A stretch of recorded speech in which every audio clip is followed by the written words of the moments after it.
What if I told you the first sin of the angels wasn't pride, but longing? That long before the flood, before giants, before fire, before law. There was a moment when the watchers looked down and wished to feel, not to rule, not to conquer, just to feel the wind on skin, the ache of hunger, the warmth of a mortal heart. The world was young and still quiet then. The sky was not yet torn, but it trembled. The earth did not yet bleed, but it knew. And from that trembling came a descent that changed everything. If you've ever wondered what really happened before the flood, before Noah, before the Nephilim, before the gods came down and became men, stay with me. Watch closely. Because once you see how it began, you'll never see the world the same again. But before we begin, if you're here to remember what the world was made to forget, watch this story all the way through. It may awaken something your soul buried long ago. And if you're hearing this now, tell me where in the world you're watching from and what time it is. Not for the algorithm, but because this circle of seekers stretches across time, and you're part of it now. No language exists yet for what you feel. It is not silence, not quite. It is a hush so thick it presses against your chest, against the air itself, as though the very world anticipates a name it has not yet been given. The ground beneath your feet is unshaped, soft like ash, cold like stone. Mountains are still whispers in the deep. Rivers are dreams waiting for a pulse. Nothing moves except the wind, and even that is cautious, like it fears waking something older than itself. Above, the stars do not blink. They watch. You stand at the edge where the sky once broke and spilled its light into the void, and it is there you first feel them. Not with eyes, not with skin, but in the marrow of your bones. A weight arrives without shape, a gravity that has no mass. You turn your head and see nothing, and yet they are already here. They are not announced by thunder or trumpet. They do not tear the sky in fury. They slip through unseen cracks, stepping gently, as though they do not wish to wake the soil. You do not know their names, but you know what they are. Watchers, not men, not gods, not beasts. They wear fire-like robes, and their silence speaks louder than all the storms yet to be born. When they walk, they do not leave footprints, but the trees lean toward them, the dust curls in reverence. They descend in threes, then in sevens, then in uncountable clusters, and with every step the balance tips. They do not look at you, not yet. Their eyes are turned upward still, to the high thrones they left behind. But even now, the air thickens. You feel it. They are not at ease. This world, your world, is too warm for them, too mortal, too soft. But something here has drawn them low. You see it in the way they pause at the rivers, in the way they place their fingers against bark and stone and lips, not to conquer, not to cleanse, but to understand, to belong. Something foreign stirs in them. Wonder, perhaps. Longing, perhaps. Their golden limbs flex like men who have forgotten the memory of pain and are desperate to feel it once more. The earth trembles softly under their weight, not in fear, but recognition. You remember the stories whispered long before speech, how the stars were suns once, and the suns had duties, how the suns watched, but some suns envied, some suns burned too brightly, some suns fell. You are standing at the place where falling begins. They move among the forests now, silent still, but less restrained. You watch them linger too long, where the water reflects their borrowed forms. You watch them trace the curve of hills, the angles of faces, the lines of lives not their own. They begin to mimic breath, to measure measure time in the beat of human hearts. They speak now, though softly, and the sound of it is like thunder held in a cup. When they laugh, it breaks clouds. When they weep, seeds bloom from the ground. They do not speak your language, but somehow you understand them. They are learning how to be small. You should turn away. You should sound the alarm, raise the bones of your ancestors, remind the air who came first. But you do not, because you, too, are curious. You, too, have stared into the sky and longed for something impossible. And now, the impossible has stooped to meet you. One of them passes near. His eyes catch yours, not by accident. For a moment, eternity blinks. You are nothing to him and everything. He has seen galaxies die, has sung creation into bloom, has held light in the hollows of his palms. And yet he stares at you like a man stares at fire for the first time.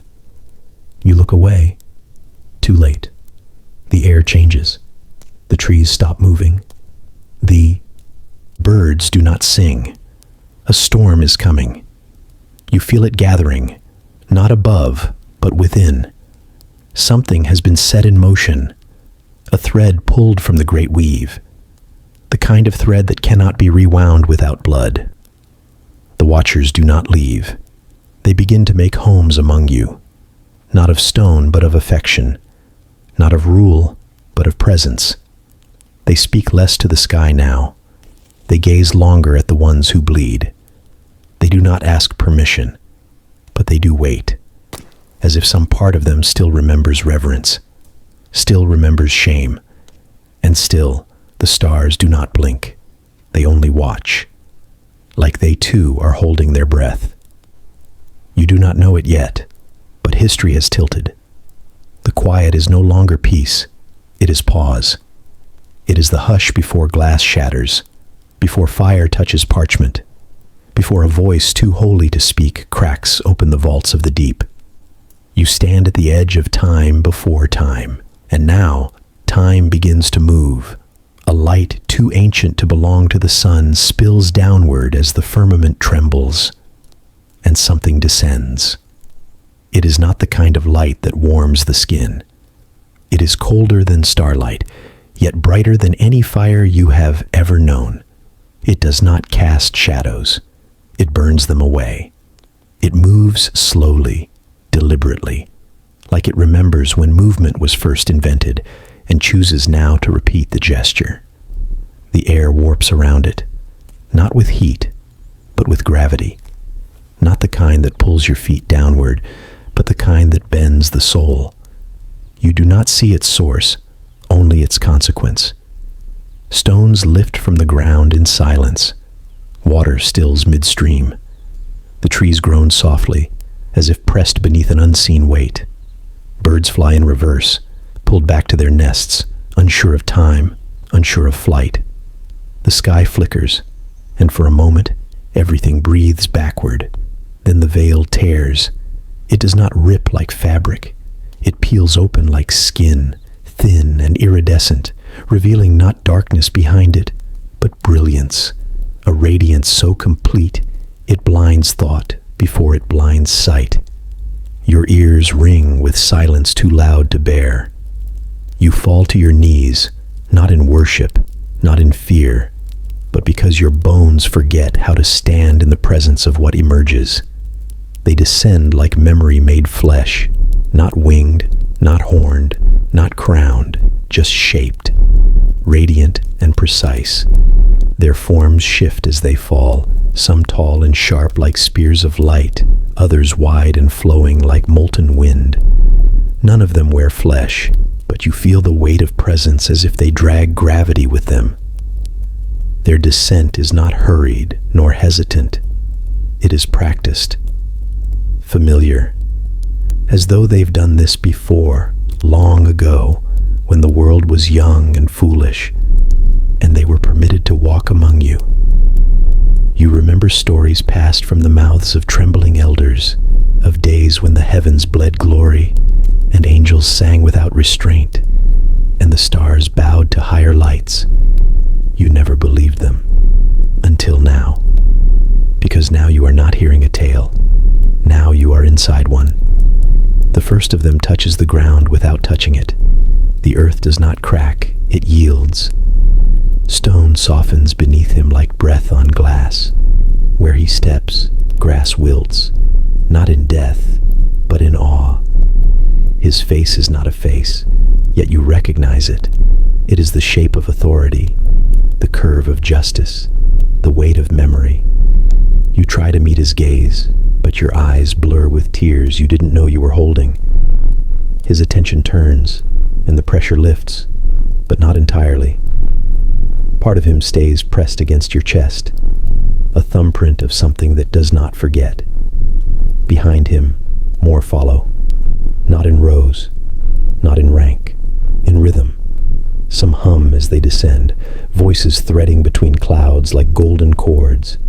Others remain silent, their presence louder than thunder. You count them without numbers, you name them without names. The watchers, sentinels once, witnesses now.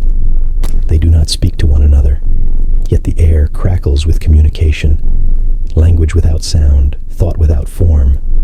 The sky above them closes slowly, like a wound refusing to heal. The tear does not seal clean. It leaves a scar, a thin line of golden shimmer stretching across the horizon, a reminder to the world that something has changed, and it will not be undone. You should run. Every animal in the forest has already fled, hooves and claws scraping earth in frantic patterns. Even the wind has withdrawn to the hollows, afraid to brush against what now walks beneath the clouds. But your legs will not move, not because they are frozen, but because some strange part of you, deep and ancient, refuses to turn away, because you are seeing something sacred, something forbidden. You do not know why they have come. No trumpet sounded, no warning fell from the stars. There is no war, no plague, no prophecy, only arrival, quiet and undeniable. Yet you know instinctively that this moment divides history, that everything before this will be remembered as before, and everything after will never be the same. The tallest of them lifts his hand, not toward the heavens, but toward the earth, and the ground listens. Stones rise, not violently, but obediently. Roots twist in reverence. The wind returns, now reverent, now slow. It circles around the watchers like a child clinging to the hem of a forgotten parent. Then you feel it. The shift. The moment their feet settle. The moment they stop looking up and begin to look around. They are not surveying. They are choosing. Somewhere in the distance, a fire starts without spark. A lake begins to boil beneath a perfect sky. Language falters in your throat. You realize that what descends is not merely divine, it is decision. And decision comes with consequence. The veil between worlds has torn, and what passed through does not intend to return.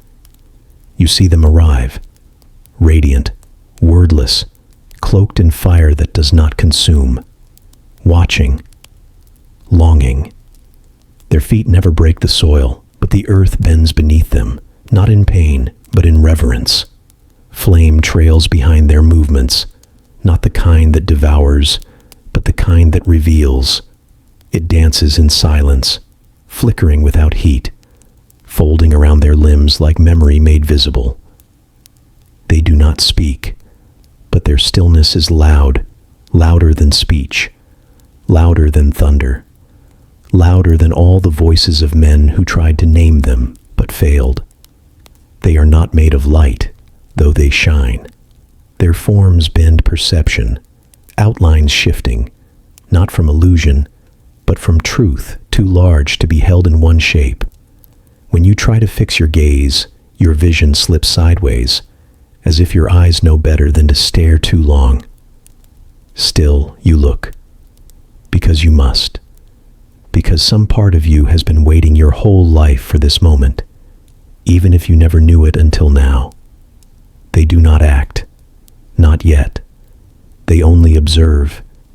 They stand at the edge of fields where wheat rises golden in the early light, eyes fixed on the shapes of children laughing in dust, hands still, lips parted in an expression that almost looks like grief. They hover near the rivers, watching the way the water kisses the stones. They move through the hills at dusk and pause to listen to the songs of old women and the breath of sleeping men. And in their watching, something stirs, longing. It lives in the curve of their spines, in the way they lower their heads toward the smallest gestures of human life. It pulses in the fire that trails from their shoulders, curling at their feet like loyal animals too wild to tame. This longing is not hunger. It is not conquest. It is ache. Ache so deep it could cleave stars. They have come not to destroy, but to remember, or perhaps to claim what they once surrendered. You hear no commands, no divine proclamations, no war cries, only the soft crackle of that smokeless fire, only the wind shifting as they pass. And yet, you feel the tension rising, not in the air, but in the marrow of the world itself. The trees hold their leaves a little tighter. The rivers run more slowly. The animals do not flee, but they hide, as though everything living understands something has entered the world that was never meant to walk beneath the sky. You wonder what they see when they look at you. You wonder if your form, your breath, your blood seem fragile to them, or precious. You wonder if they remember what it was to feel hunger, to taste bread, to sleep, to bleed, or if all of that lives only as a story half told between stars. They are not like you, but they want to be. They linger too long where they shouldn't. They trace the air near fire pits still warm from evening meals. They move among the tents and homes when no one is awake, heads tilted as if listening for the rhythm of dreams. One kneels near a cradle, his fingers just above the slumbering child's brow, fire trailing from his knuckles like silk. He does not touch. He only breathes. And his breath smells of myrrh and thunder and something like regret. They are remembering something, or maybe they are trying to forget. You feel it when one of them passes near. Your skin prickles, your heart stumbles. Not in fear, but in recognition. A part of you reaches out before you can stop it. Not your hands, not your voice, but something older. The part of you made from dust and breath and mystery. That part leans forward. That part says, I know you. And for a moment, one of them turns. The fire around his face dims. His outline tightens, sharpens, becomes almost man. Almost. And his eyes meet yours. Not like lightning, not like wrath, but like sunrise through mist. His gaze is not empty. It is filled with sorrow, with wonder, with something dangerously close to desire. He looks at you like he remembers something he was never supposed to have. Then he turns away. The fire around him flares again, masking the shape beneath. But you have seen too much already. You have seen that the watchers are not merely here to observe. They have come with intention, not yet action, but intention. And intention always ripens into choice. There is no decree yet, no judgment, no fall. But something has shifted. The world has noticed. The sky holds its breath. The ground prepares its bones. And deep beneath the surface of things, a silence begins to tremble. Not from fear, from anticipation. The watchers do not speak, but the air changes when they pass. You feel it. Something sacred has started to shift. It begins in the places where no one is looking, where grass sways unnoticed and insects murmur in the dirt, where the light filters through trees like spilled wine and the wind carries secrets too small for language. The meadows feel it first. They are old places, unplowed, untouched by the weight of men. They remember things. They listen. And now they listen harder. The watchers walk there without walking, leaving no imprint in the soil, but pressing something deeper, something older, into the bones of the land. The flowers do not bow, but they lean. The animals do not run, but they grow still. Even the sky seems to hush when they pass through the open fields, as if the clouds themselves dare not cast shadows on their forms. They do not look at you directly, not often. They glance through you, as if you are transparent, as if they can see something behind you, within you, beneath the layers of breath and bone. It is not unkind. It is not warm. It is the kind of gaze reserved for ruins or songs half remembered, something once glorious, now quiet, still aching with the echo of what it used to be.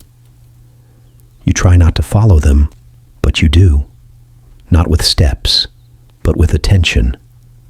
Your thoughts bend in their direction. Your ears strain toward the spaces they inhabit. And soon, you begin to notice it, the whisper. It does not come from their mouths. They never move their lips. It is not a language in the way you understand language, not syllables or grammar. It is sensation carried on the air, shaped like meaning, tasting faintly of lightning and dust. You hear it just at the edge of hearing, like breath across a reed, like thunder waiting to be born. And though it carries no words, you understand. They are speaking to the earth, not commanding, not praying, but speaking as if to an old friend fallen into sleep. Their presence does not demand attention. It invites it, like a story told without voice, drawing you closer without pulling. You listen not with ears, but with skin. The meadow hums in reply, not with sound, but with resonance. The grass rustles in slow spirals. The flowers sway as if in rhythm with a song buried deep within the roots. Even the bees fly in tighter circles, and the clouds seem to pause in their drifting. Everything is listening. Everything is answering. You begin to see it now. The watchers do not simply observe the world. They enter it. Their fireless flame reaches not only the edges of your sight, but slips into the cracks of reality, curling into stone, threading into bark, brushing against memory. They do not touch, but the world is touched by them, and in their wake, the meadow changes. The color grows deeper, not brighter, not louder, just deeper. The greens take on a quiet saturation, like they've remembered their first purpose. The wind softens. The light tilts. It is as if the world is preparing for something, or mourning something already lost. You realize that what you are feeling is not new. It is old as the stars, as old as breath. The watchers are not bringing something foreign. They are awakening something forgotten, stirring what has long slept in the soil beneath your feet, what was once worshipped in silence before temples were carved, before names were given. And though they speak no words, you begin to hear stories of a time before time, when light first peeled the darkness back and beings were made not of clay, but of flame, of duties whispered into existence, of oaths sealed not with blood, but with obedience, of a watching that once guarded and now hungers. You do not know how you know these things, but you know them. They rise in you like dreams, heavy and half-formed, full of aching truths too large for sentences. One of them stands still in the tall grass for hours. His face turns toward the sun as it shifts across the sky, though his expression never changes. Around him, the field quiets. Birds fall silent. The insects vanish. And in that stillness you feel time stretching thin, like a skin. Pulled too far. Something presses against the edge of this world from the other side. Not a monster, not a god, a decision. It has not yet been made, but it waits, patient, heavy, inevitable. The watchers are listening for it. They do not force it. They do not rush it. But they are near enough to catch it when it falls. And still, the whisper continues. You begin to understand it is not their voice alone. The earth is answering now. The rocks hum. The roots shift. The very air seems to harmonize, like it remembers how to sing back. And you, small as you are, standing in the shadow of what was never meant to be seen. You begin to hum too. Not out loud. Not even on purpose. But something inside you has begun to echo. The watchers have not spoken, but something sacred has already been said. It was not lust, not yet. It was recognition. When the divine first laid eyes upon the mortal and forgot heaven, they had wandered the lowlands without speaking, without interfering, wrapped in their patient fire and crowned in stillness. The world bent around them, adjusting to their presence like grass yielding beneath dew. They stood apart, always watching, always listening. But something shifted when they saw you. Not you alone, but the shape of humanity in motion, your skin sunlit and imperfect, your eyes carrying questions you had not yet dared to voice. It happened in the middle of an ordinary day. The sky was untroubled. The sheep grazed. A woman sang as she gathered herbs from the hillside, her voice light and uneven, the kind that stumbles on its own notes and keeps singing anyway. A man split wood and wiped his brow with a calloused palm. A boy chased a dog through tall grass, laughing so hard he hiccuped. These were the things that filled the air. Not miracles, not visions, just life. And yet that was what did it. The watcher stood at the edge of the trees and saw them. Not as an observer this time, not as a sentinel of higher order, but as something else, something nearer. His gaze did not drift past, did not turn away. It held. It lingered. And when the woman looked up, brushing her hair from her brow with dirt-streaked fingers, their eyes met. Something ancient unraveled. Not with fire, not with thunder, but with the softest silence, like parchment torn delicately, like breath held too long finally being released. No words were spoken. None were needed. In that moment, the chasm between immortal and mortal did not vanish, but it narrowed. And in that narrowing, something passed across, something dangerous. He did not approach. He only watched, but his fire flickered lower, pulled inward, drawn close to his frame as if ashamed to burn too brightly near her. She did not flinch. She did not run. She tilted her head slightly, curious, unafraid. That was what undid him most, not fear, but welcome. Recognition, not of form, but of ache. She did not know what he was, not truly, but she knew that he did not belong, and still, she did not turn away. Her eyes held him, not in worship, not in awe, but in something that looked too much like understanding. And the watcher, who had once sung stars into place and danced through galaxies unseen, found himself small before her gaze. After that, something changed. They began to return to the places where you were, not overtly, not all at once. One lingered at the edge of the harvest. Another sat still for hours near a well, saying nothing, drinking nothing.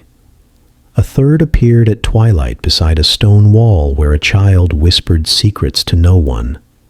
They came without announcements, and though they never touched, never spoke, the air between you grew thick with meaning. The people felt it, not all at once, but in glances, in dreams, in quiet moments, when the world stilled and the wind shifted. The elders spoke of omens, of watchers too close to the earth. Some whispered prayers louder, others fell into silence. The animals kept their distance. The fires took longer to catch, and still, the watchers stayed. They tried not to feel, tried to remember their charge, their origin, their place in the sky. But memory is a fragile defense against presence. They were not meant to carry desire. But desire had crept in anyway, soft-footed and bold, clothed in the sound of laughter, in the scent of baking bread, in the curve of a woman's wrist as she stirred her clay bowl. It was not lust, not yet.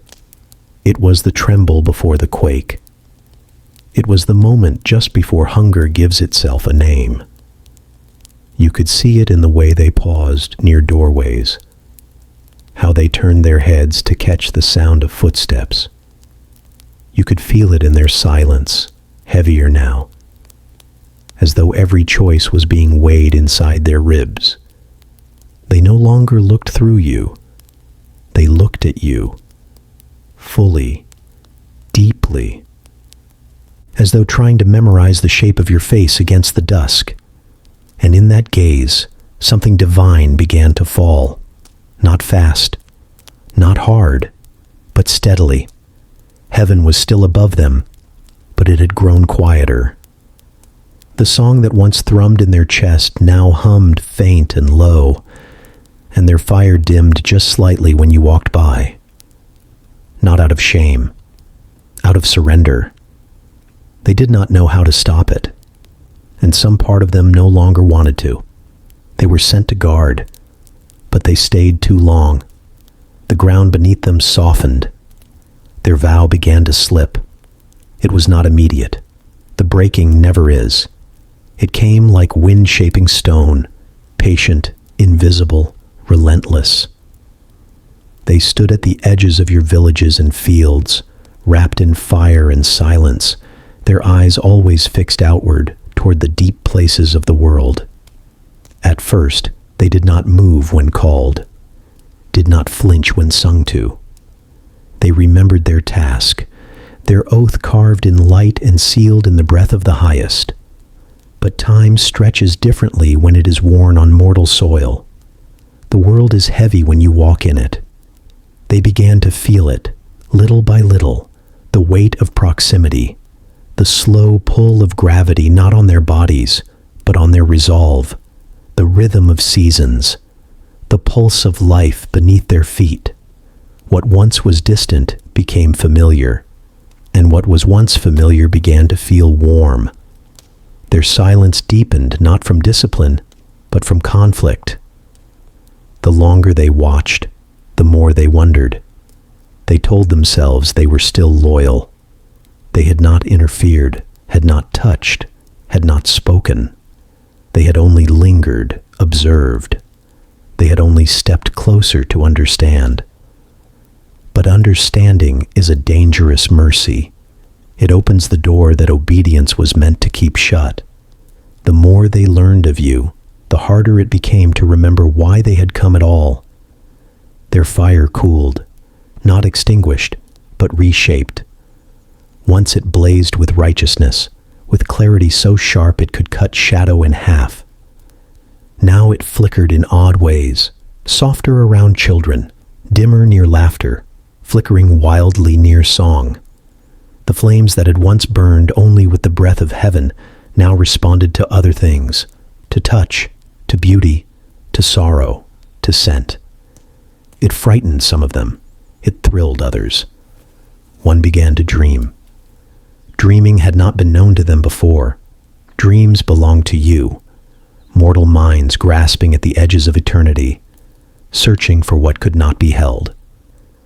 But now, the watchers found themselves caught in sleepless visions, imagining not the skies they had left, but the lives they could inhabit.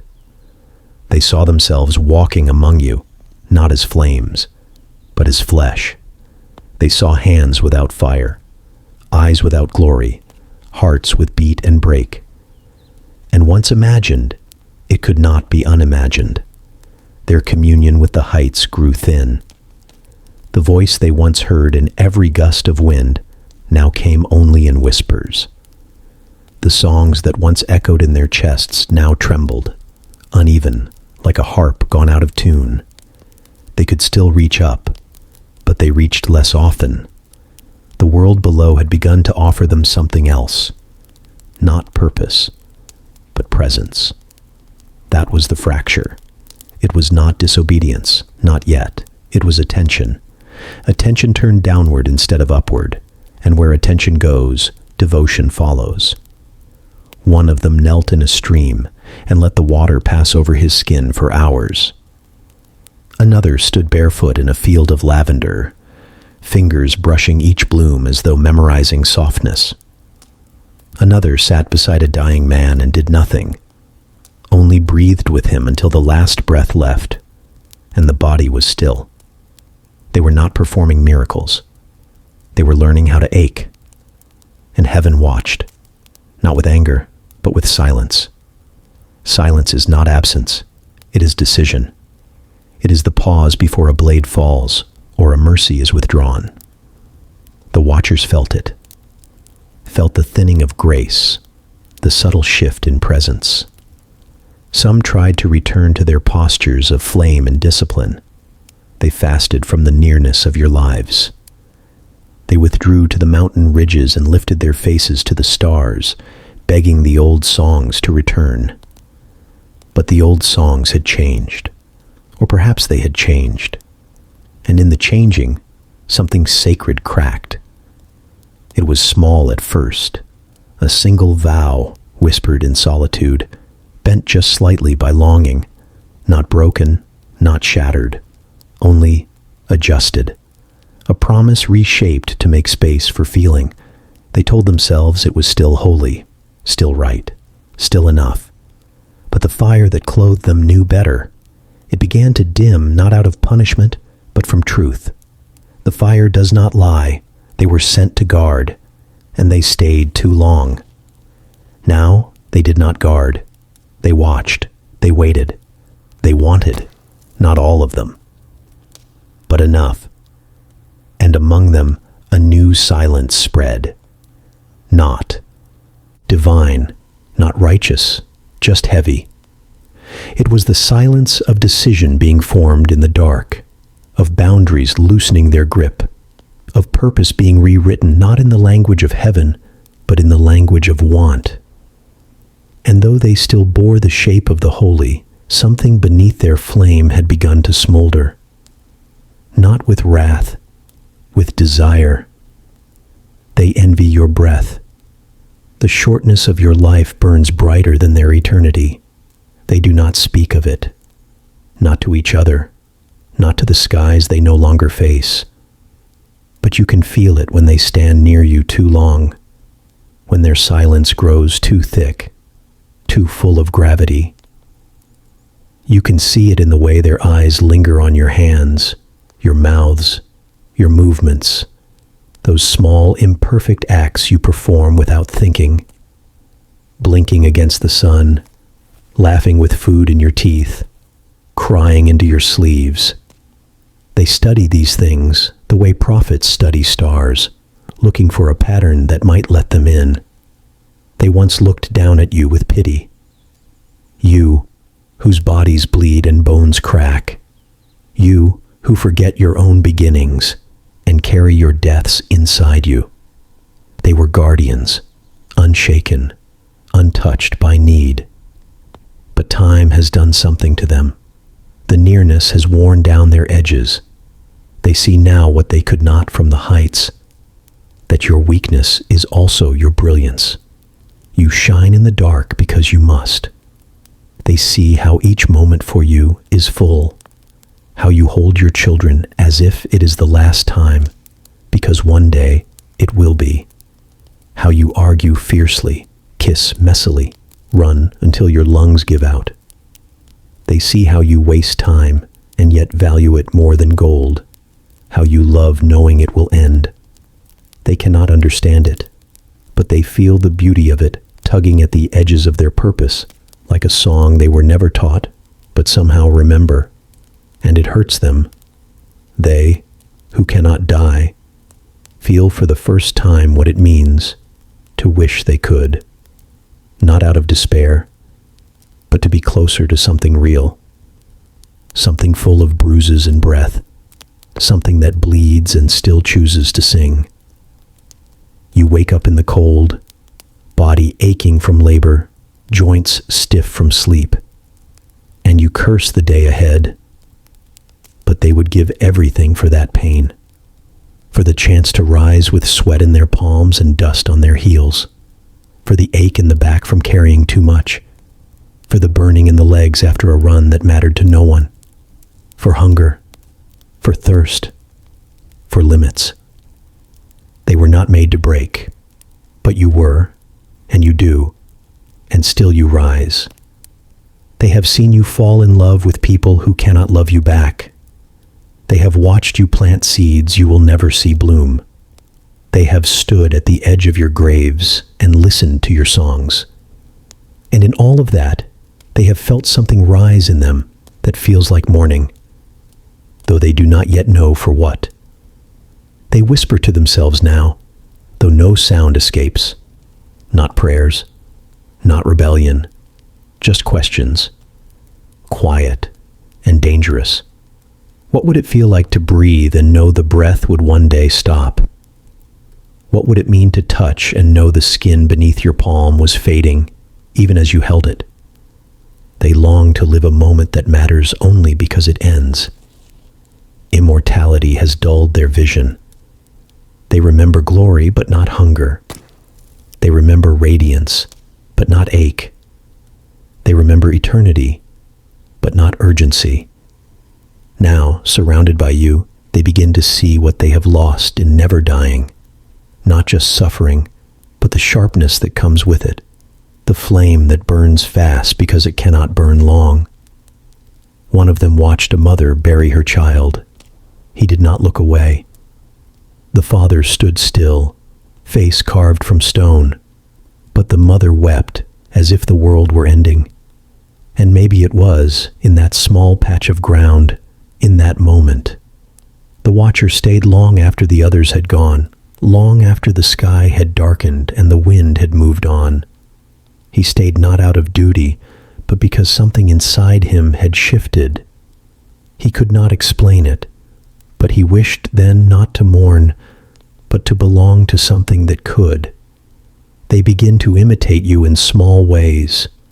One carries a stone in his palm for days, just to know the feel of weight. Another walks through rain with eyes open, letting the drops soak into his fireless skin. One stands in the sun until he dims, not moving, not blinking, just letting the heat press into him like a hand. They do not pretend to be human, but they practice, not with deception, but with longing. And you, unaware, go on living. You drop things, you break them, you fall in love and fall apart. You sing badly and dance worse.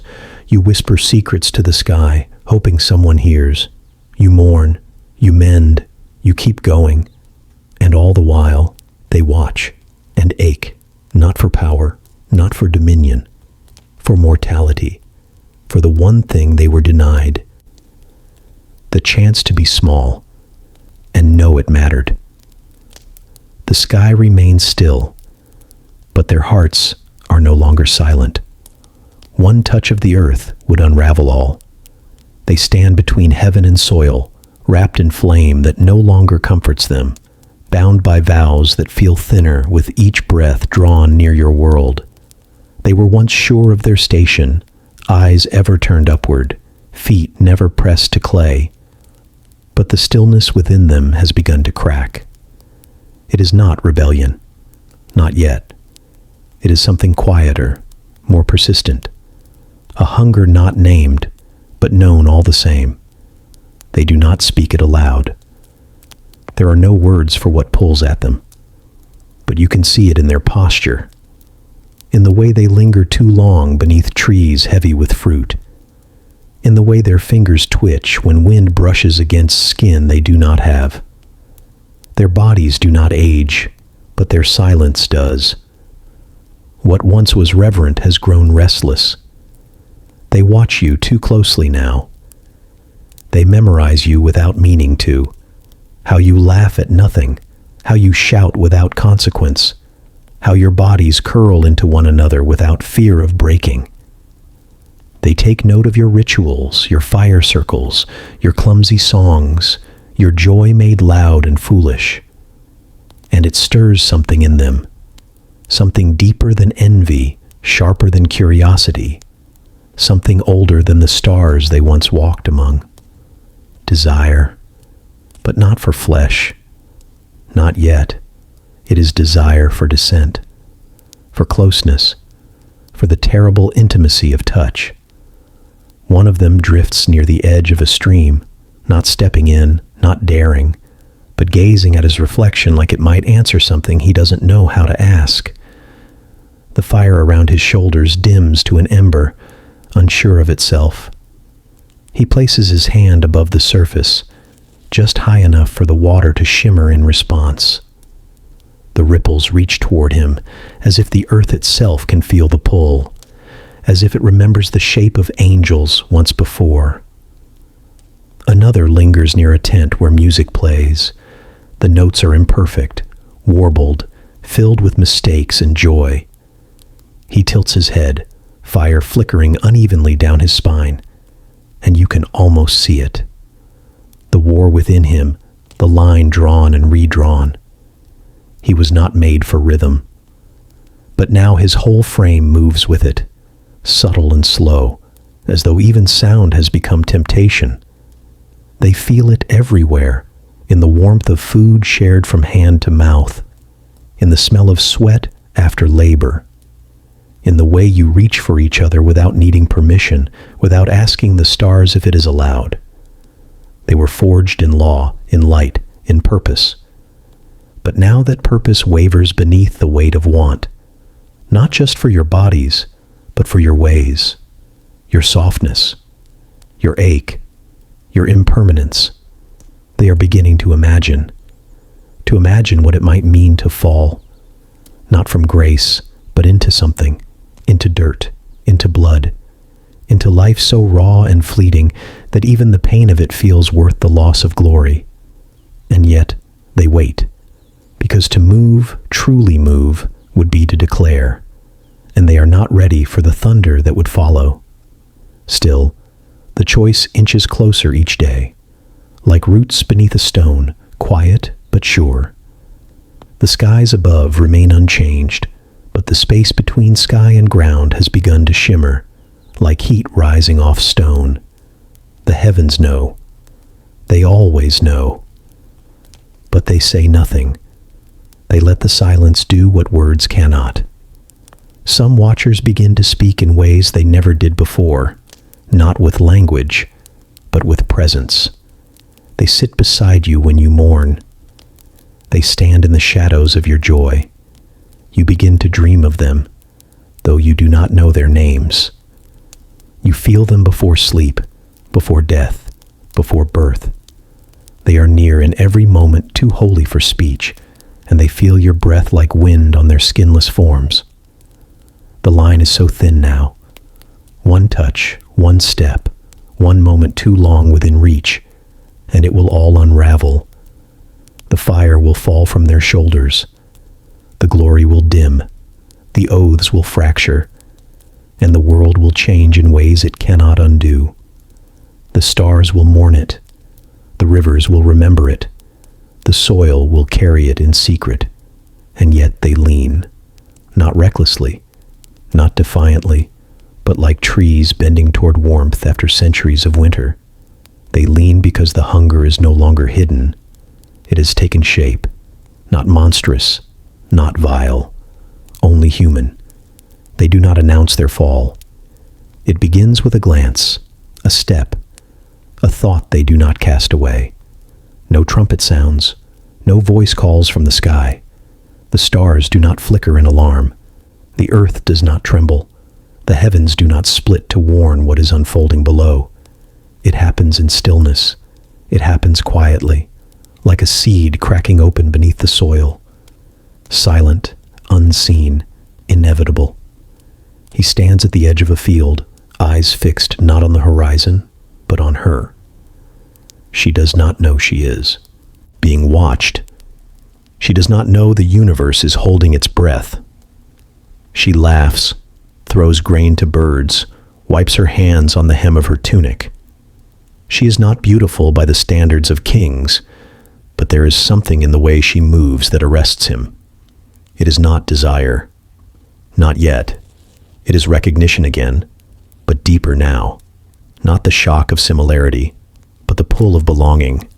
She belongs to Earth, and he does not. That is the ache. He should turn away. He has turned away before. But this time he stays, just a moment longer, just to understand, just to feel the weight of being near. His fingers twitch. His fire flickers. The wind around him curls, uncertain. And still he does not move. That is the first step. Not movement of the body, but of the will. Elsewhere, another watches as a man kisses his child's head before lifting her onto his shoulders. The watcher tilts his face downward, blinking slowly, his light dimming to a glow more ember than blaze. He has seen creation. He has heard the deep harmonies of the stars.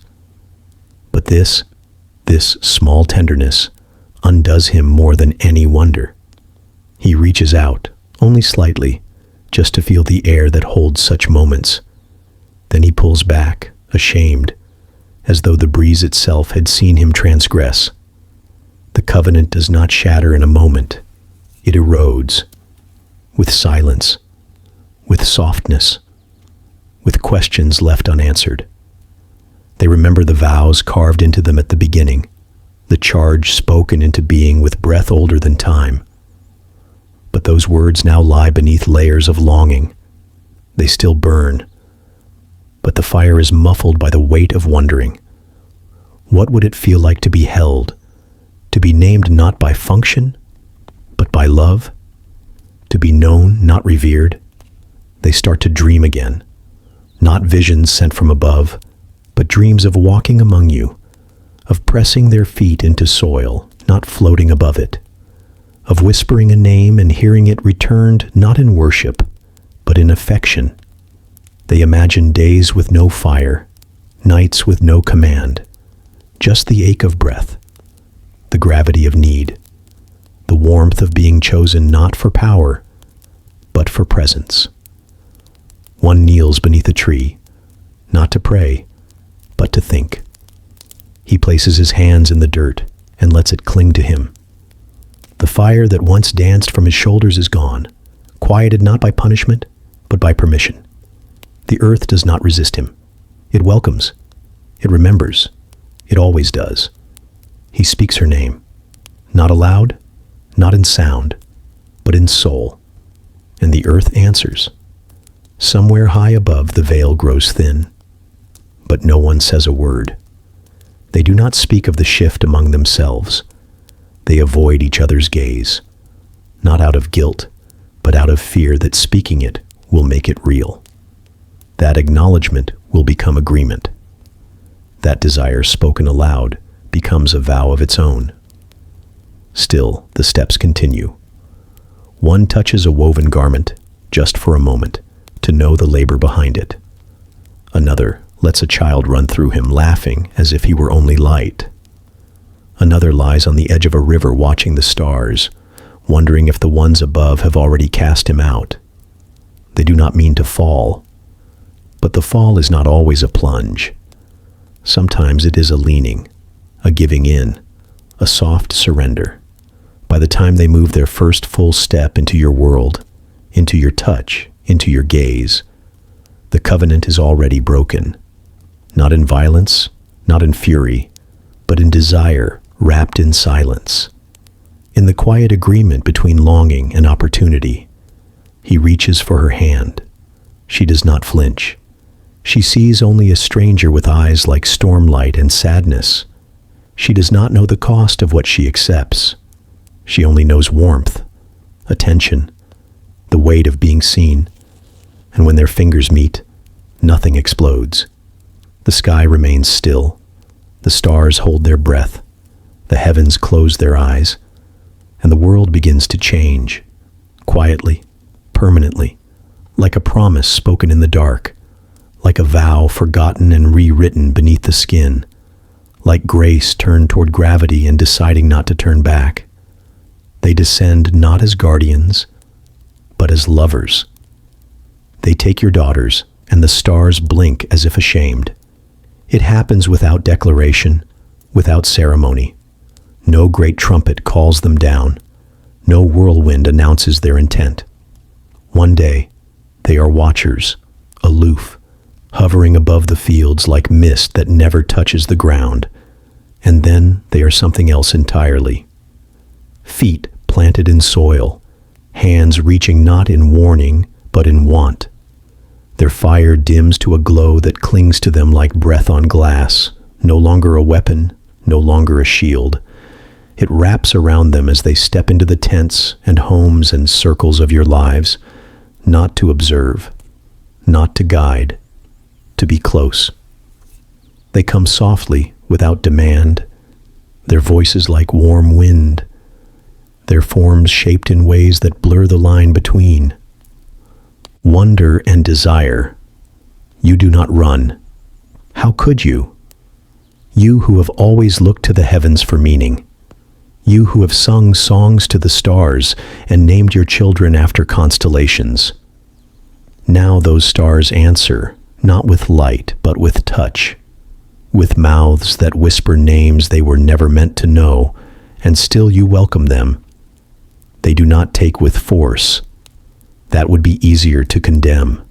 They offer affection like an open flame, inviting, radiant, beautiful until it burns. They speak softly. They press their foreheads to yours.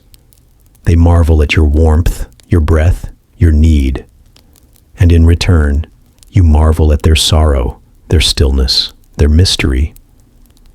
You fall in love with the ache inside them, with their yearning to be more than what they were made to be.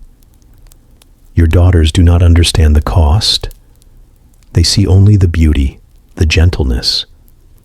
They hear voices that echo like rivers and feel hands that never grow cold. They are held in ways they've never known, looked upon as though they are holy, and perhaps they are, for a time. Perhaps something sacred truly does bloom in those hidden places, when fire learns to weep, when flesh teaches flame how to tremble. But sacredness untethered becomes ruin, and what begins as wonder becomes weight. They walk beside you now, not above you. They eat with you, sleep beside you, speak your language with mouths that once sang the bones of the universe into place. They laugh, and you do not hear the distance in it, but it is there. Deep inside, they are still not yours. Not truly. Something in them flickers too fast. Their shadows move strangely when the moon is full. Their eyes flash gold when they think no one is watching. And yet your daughters love them, and are loved in return, or what feels like love. Then come the children, born of breath and glory, of ash and blood. They arrive early, too large for the wombs that carry them.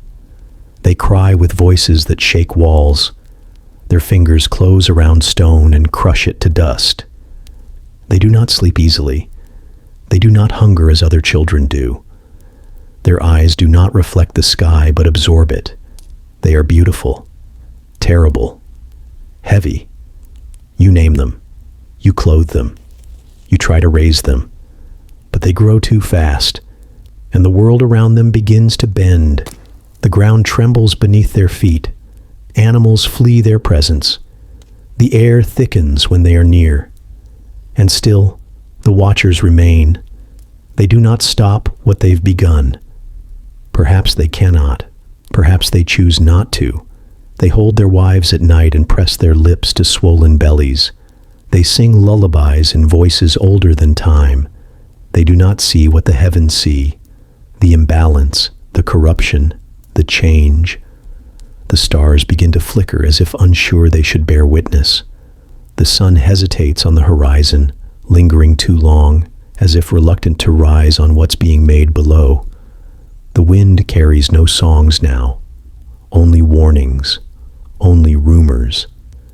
The elders begin to whisper again, but the watchers are no longer listening. They are not watching. They are building lives, and in doing so they forget the one who sent them, forget the oath, forget the boundary. Their fire is not gone, but it no longer burns clean. It smolders now, dense with longing, thick with regret they have not yet named. Some begin to argue among themselves, voices rising like thunder across the hills. Others vanish into the mountains with their lovers, hoping to hide what they know is coming. But nothing hidden stays that way forever.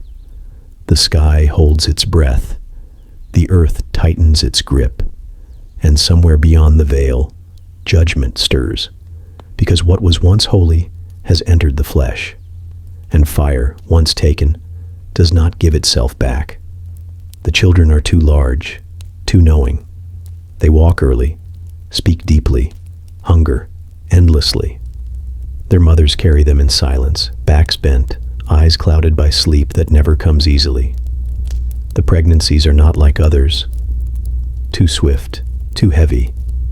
Wombs stretch beyond their limits. Bones ache where they never ached before. The women do not scream, not until the end, and when they do, the sound echoes for miles, unanswered.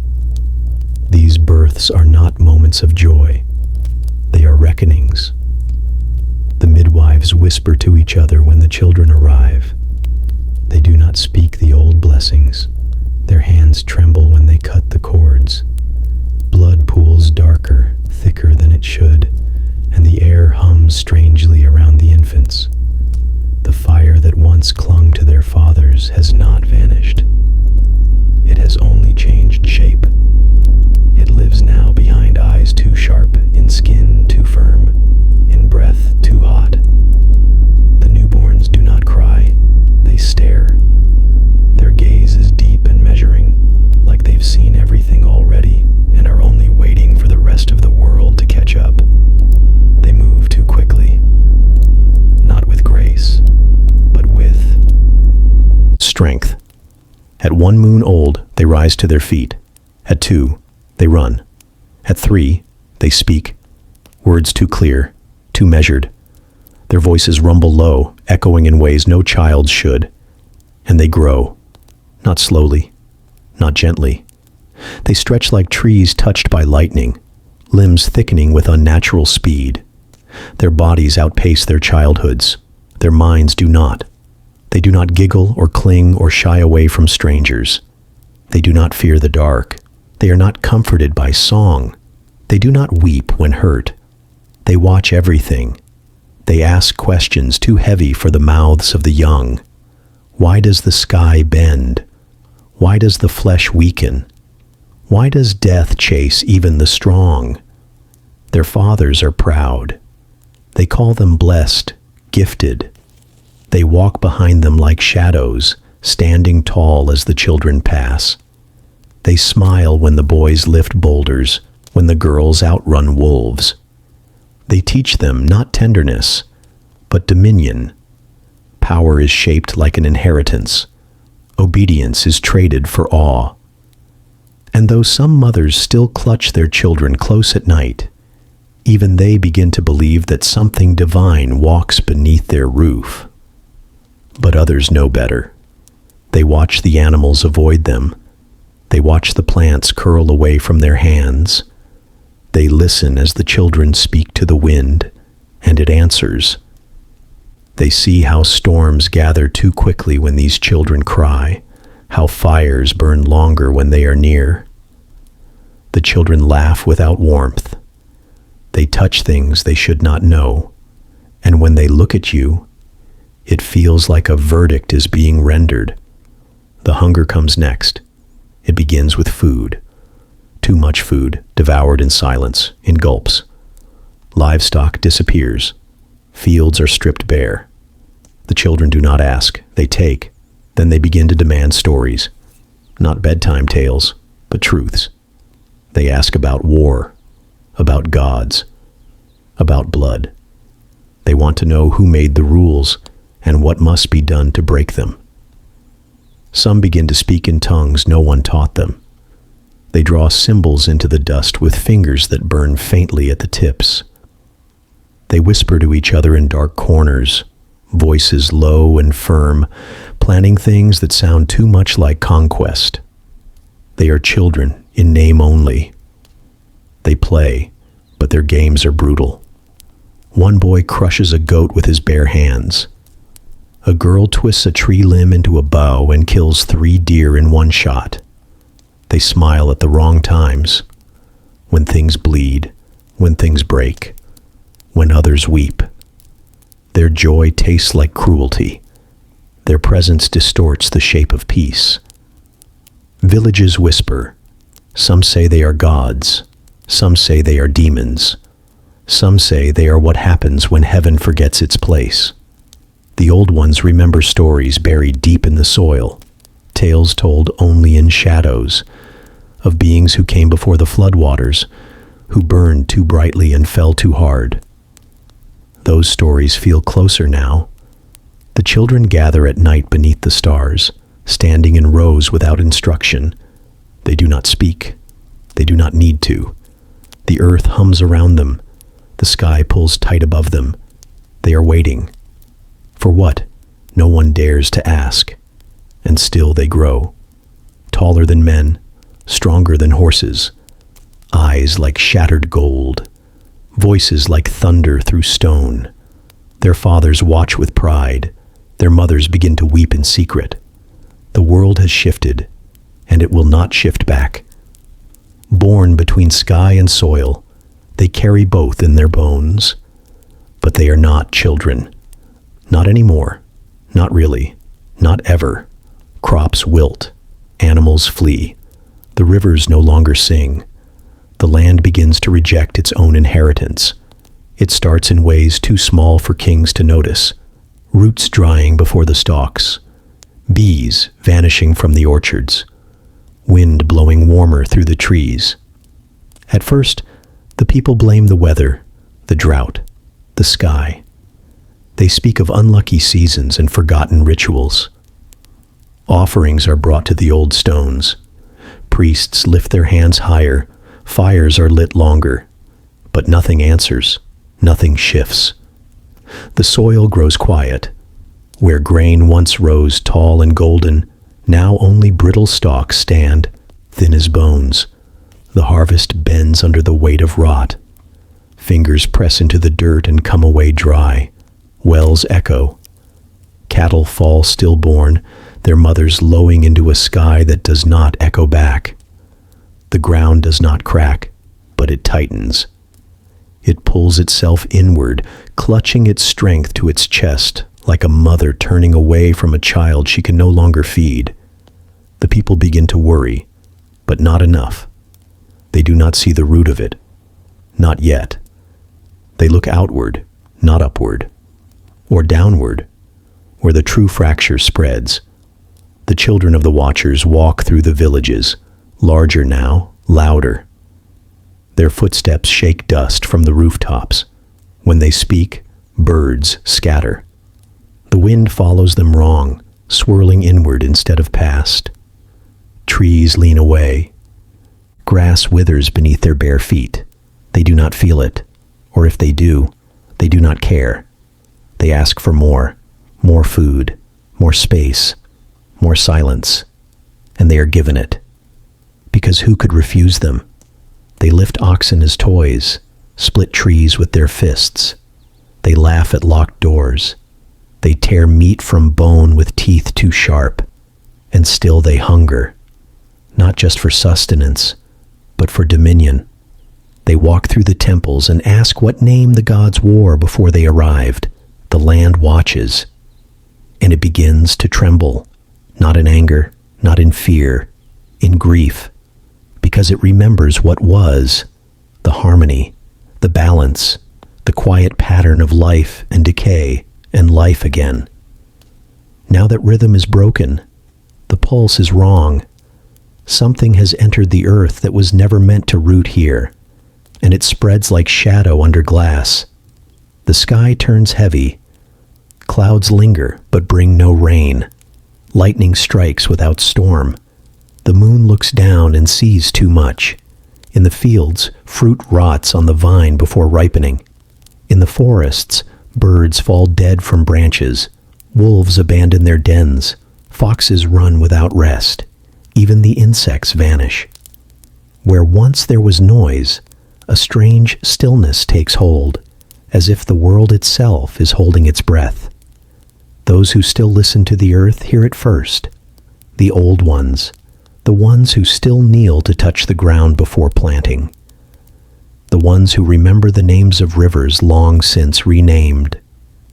They wake in the night, breath caught in their throats, feeling a sorrow in their bones that has no words. They walk out into the fields barefoot and weep without knowing why. The earth groans. It is not a sound made of voice. It is deeper. A mourning that rises through stone. A grief that seeps up through roots. The world has been wounded, not by war, not by fire, but by imbalance, by arrogance, by a glory too weighty for this soil. The Watcher's children were not made for gardens. They were not shaped for fields. They were born from a union that should never have been written. And now the land cannot hold them. The people build higher walls. They hoard what food remains. They whisper at night about the old stories, the warnings. They speak of the sky's silence, of the stars no longer guiding them. But still, they feed the giants. Still they bow low before their strength. Still they name them favored.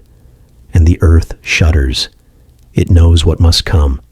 It has seen it before, in echoes, in dreams, in flood and fire. It will not last like this. It cannot. Something must break to bring back the balance. Something must be torn down. But until then it mourns. It sinks. It sighs beneath the weight of what walks upon it. You feel it in your feet when you step outside. The ground no longer welcomes. It recoils. You try to plant, but nothing grows. You try to sing, but the wind steals your voice. The sky watches with a stillness that feels like judgment. And the stars blink slowly, as if unsure they want to see what happens next. The world was made for man and beast and seed and rain. But now, something walks upon it that does not belong. And the land groans under their weight, remembering what peace once felt like, remembering the silence that came before speech, and longing for it to return. Their eyes are always open. They dream awake, and in their dreams, mankind screams. They do not rest.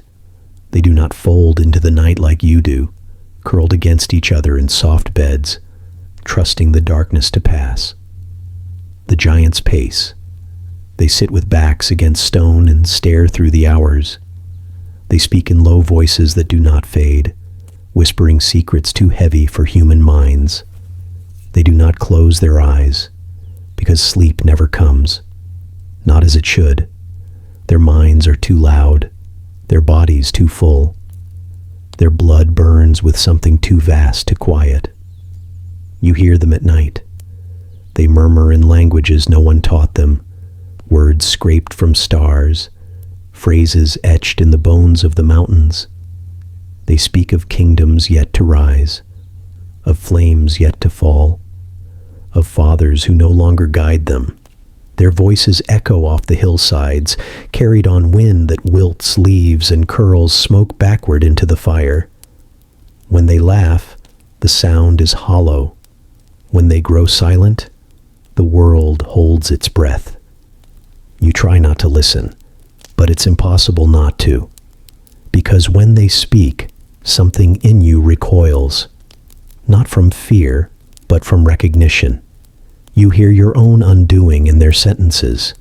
They do not talk of harvests or songs. They talk of weight and dominion, of walls to be broken and laws to be buried. They talk of blood, not in horror, but in fascination. They do not sleep, but they dream. Not dreams born of memory or longing, but visions that push through the veil of time and spill into waking. They see things that have not happened, or things that already have, but in worlds we cannot touch. Their dreams fill the air around them, thick like smoke. You feel them before you see them. You sense the heat before you feel it. And when they turn toward you, you know they have already seen what you will become. They are not gentle. Even when they smile, there is no mercy in it. Their hands are too strong, their limbs too fast, their hunger too large. They play like wildfires, never meaning to burn, but burning anyway. You saw one lift a man from the earth with one arm, laughing as if the weight was nothing. When the man begged to be let down, the giant only stared, confused that a creature so small would fear being held. Their size is not only in their bodies, it's in their will. They bend the world to it. Doors are made wider, walls made thicker, pathways carved in new directions to avoid their steps. The earth itself shifts where they walk, and though you do not speak of it aloud, you all know it. These are not children anymore. These are rulers, and they rule without trying. The animals sense it. They stay away now, entirely, not just from the giants, but from the places they walk, the homes they enter, the soil they touch. Even the dogs, once loyal to your call, howl when the giants draw near. And the birds do not sing. The skies have grown too quiet. You want to call them divine, but something in you resists. Because there is no love in them, no light, only hunger. And the dreams they share in their waking speak of cities overturned, of oceans made to boil, of stars pulled from the sky not with reverence, but with challenge. They dream of conquest, and they do not dream it alone. The watchers still walk among them, their fathers, their teachers, their shame. They do not stop the dreaming. They feed it. They marvel at what they have made. The bond once built on longing has twisted now into ambition. You see it in their faces when they look at their children, something like pride and something like fear. The mothers are quiet. They speak less each day, eyes fixed on the horizon, hands shaking even when still. Some have vanished into the hills, refusing to name what they bore. Others remain but no longer speak the names of the gods they once trusted. They light no more candles. They sing no more lullabies. They have seen the truth behind the eyes that never close. The giants begin to gather, not in play, not in accident, in planning. They speak of land to claim, rivers to reroute, walls to tear down. They speak of men not as brothers, but as stepping stones. They no longer speak to you at all, only about you, as if you were already something of the past, as if they are building something that cannot include what came before. And when you sleep, you dream of them, standing over your cities, eyes open, smiling without joy, and in the dream, you scream, but your voice does not reach the sky. They build nothing. They rule everything. You kneel not because you are weak, but because they demand it. They do not till the earth. They do not shape stone. Their hands remain clean, while yours crack from the labor of keeping the world from falling apart. They do not ask how bread is made or where water must be drawn. They do not know the sound of a hammer, the weight of a plow. They arrive when the work is done, and they take what they want, leaving behind only silence and the slow, cold ache of being made small. They stand at the gates of cities they did not raise, at the altars of temples they do not worship. They eat from tables they never set. You prepare the feasts. You carry the jars. You light the fires and sweep the ash. They simply arrive and claim. And there is no one left who dares to stop them. The old men once warned of a time like this, when the strong would rule not through wisdom, but through size, when strength would become law, and law would forget justice. You thought they spoke in riddles. You thought they feared what could never be. Now you understand. Now you see it walking down your streets, bending your gates, sitting on your thrones. They do not sit like kings. They sprawl. Their limbs spill over steps not built for bodies so large. They lean back, unbothered, letting their weight speak for them. They do not shout, but when they speak, you feel the pressure in your teeth. When they frown, cities fall quiet. When they lift a brow, you lower your eyes. It is not courage they have, it is certainty. The kind that only comes when one has never needed to earn power to hold it. They make no laws. They do not write. They speak their will, and it becomes so. If they want your grain, it is taken. If they want your child, your daughter, your brother, they are chosen. And that is the end of it. They do not see the world in terms of yours or mine. All is theirs by right of being, and you do not resist. Not because you lack strength, not because you lack numbers, but because when one of them places a hand on your chest, your ribs fold. When they grow bored, they throw oxen across fields for sport. You have seen one tear down a stone tower with their bare hands, laughing while the dust swirled around him like a crown. They are children of fire and flesh, and neither element was meant to rule. And yet they do. You build and they take. You grow and they burn. You mourn and they laugh. And in the silence of night, you whisper to each other, "This cannot last." But it does. Because no judgment has come. No sign has been given. The heavens have gone quiet, or turned away, or held their breath too long. The watchers do not intervene. They stand behind their children with eyes dulled and shoulders low. They do not command anymore. They follow. And you wonder what is worse, to be ruled by giants or to be abandoned by the ones who made them. Your temples crumble beneath their feet. The statues you carved to honor the ones who came before lie broken beneath their shadows. They name themselves lords, and the priests echo their names like prayers, afraid not to. They do not ask for reverence. They expect it. And even when you kneel, even when you bow so low your forehead bruises, they stare at you like you've done too little.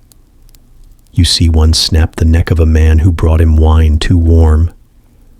You see another carry a woman through the square like a trophy, her cries fading as they disappear into a home that was not hers. You see them laugh when children hide behind their mothers, as if fear were a game meant for small things. And the worst part, the part you do not speak of, is that some among you begin to admire them. Some see power and think it must mean purpose. Some raise their voices in favor, saying this is the new way, that the gods must have chosen them for a reason. They throw parades. They sing songs. They teach their children to look up, not in wonder, but in submission. And the giants watch it all with tired amusement, as if the world were performing for them. Because it is. Because you are. You, the ones who built the wells. You, who shaped the stone into shelter. You, who gathered grain and carved songs into bone. You kneel, not because you are weak, but because they demand it. And because the sky remains silent. History unravels, identity blurs. You forget who you were before they came. before heaven touched earth. Once there were stories, stories carved into stone and sung beneath the stars, stories passed from mother to child, from fire to fire. They told of where you came from, of who shaped the rivers and who first named the trees. They told of fathers who labored, of mothers who prayed, of bloodlines that remembered what it meant to be small and grateful and whole. These stories built you. They tethered you to something older than pain, something steadier than power. But now the stories are silent or changed. The names once etched in clay tablets fade from memory. The lineage once traced in whispered tradition is scattered like ash. The old songs are no longer sung, not because they were outlawed, but because no one remembers the tune. You try to recall your grandfather's name and taste dust on your tongue. You reach for a memory and find only echoes. The past becomes mist. It did not happen in a single moment. Forgetting never does. It seeps. One day the children stop asking questions. They no longer care who made the tools or who tilled the first field. They do not look back. They look up at the towering shapes that now walk the roads, whose names are spoken louder, whose shadows stretch longer than the sun. And slowly, the old names die in their mouths. They do not mean to lose them. They simply let go. You watch the walls of the village bear new carvings, symbols not of your people, but of theirs. The giants, the sons of watchers, the children of glory and flesh. Their marks replace yours. Your gods are no longer worshipped in the temples you built. Their faces are chiseled off the stone. Their altars repurposed, rededicated. You look at them and feel a pull, as if they belong to someone else entirely. And maybe they do, because even you begin to forget. You wake with a name, but it does not feel like yours. You speak words that feel unfamiliar in your own mouth. You carry customs that feel hollow. You try to remember what your father taught you about the stars, and all you see now is the shine of eyes too bright to be human. The sky used to speak to you. Now it watches, cold, indifferent, silent. The giants do not erase you. They do not need to. You erase yourselves. You trade your stories for theirs. You recite their myths, tales of conquest and strength, of power taken without question. You shape your children in their image, not because you want to, but because it feels inevitable. To resist would be to remain small, and no one wants to be small anymore. One morning, you walk past a group of elders and realize you do not recognize their faces, not because they are strangers, but because you no longer remember how to see them. Their eyes are familiar. Their voices ring with memory, but their names drift just beyond your reach. You nod, uncertain. They nod back, equally unsure. Later, you sit beside a fire and try to remember the name of the hill your mother was born on. It will not come, and the fire seems dimmer. Even the seasons feel confused. The rains come early, or not at all. The winds blow from directions they never used to. Time twists. Days stretch too long. Nights collapse into each other. You do not know how old your children are. You do not remember how many winters have passed. The moon rises and you cannot name its phase. You tell yourself this is what happens when the world changes. But deep inside, you know it is more than that. Something is being stripped from you, pulled away. You are not merely forgetting. You are being forgotten by the land, by the sky, by whatever thread once held your name in place. The watchers remain distant now. Even they seem unsure. They watch their sons with quiet fear, though they would never admit it. They speak less, drift more. Their fire dims. Their faces blur. Some vanish into caves and mountaintops, unable to bear what they've made. Others stand still for days, unmoving, staring at the ground like it might remember them when nothing else does. You look into a pool and see your reflection, and it stares back without recognition. You do not know if you are the man who used to laugh beneath fig trees. You do not know if the woman you married is the same one who once sang to the stars. You do not know what songs you used to sing. You hum fragments, but they dissolve before they take shape. And still the giants walk, still their names grow louder, still the world bends around them, until one day a child looks at you and asks who you are, and you do not know how to answer. You feel it under your feet, innocent blood seeping into the roots, calling upward for justice. It is not loud, it does not scream, but the earth hears it, and so do you. A slow, warm pulse beneath the surface, steady as a heartbeat, steady as grief. At first you mistake it for a tremor, a shift in the stone, a restless stirring in the belly of the world. But it lingers too long, grows too strong. This is not the groan of age or fault. This is the sound of something broken. A boy is missing, then two, then four. No one speaks the word, but it is carried in the way people look away from each other, in the silence between questions, in the way mothers hold their children closer, tighter, for longer. The giants walk the streets with smiles too calm. They toss their spears like toys. They say nothing, but their silence echoes louder than speech. You find the bodies by the river, small, twisted, the blood dried in lines across their faces, the skin already pale, lips parted as if mid-prayer. No blade, no arrow, just bruises and the weight of something too large, something that crushed, not in fury, but in ease. You fall to your knees. You do not wail. There is no air for wailing, just the dirt, the silence, and the smell of something sacred undone. You bury them with trembling hands. You do not call the watchers. You do not call the sons. You know it was them.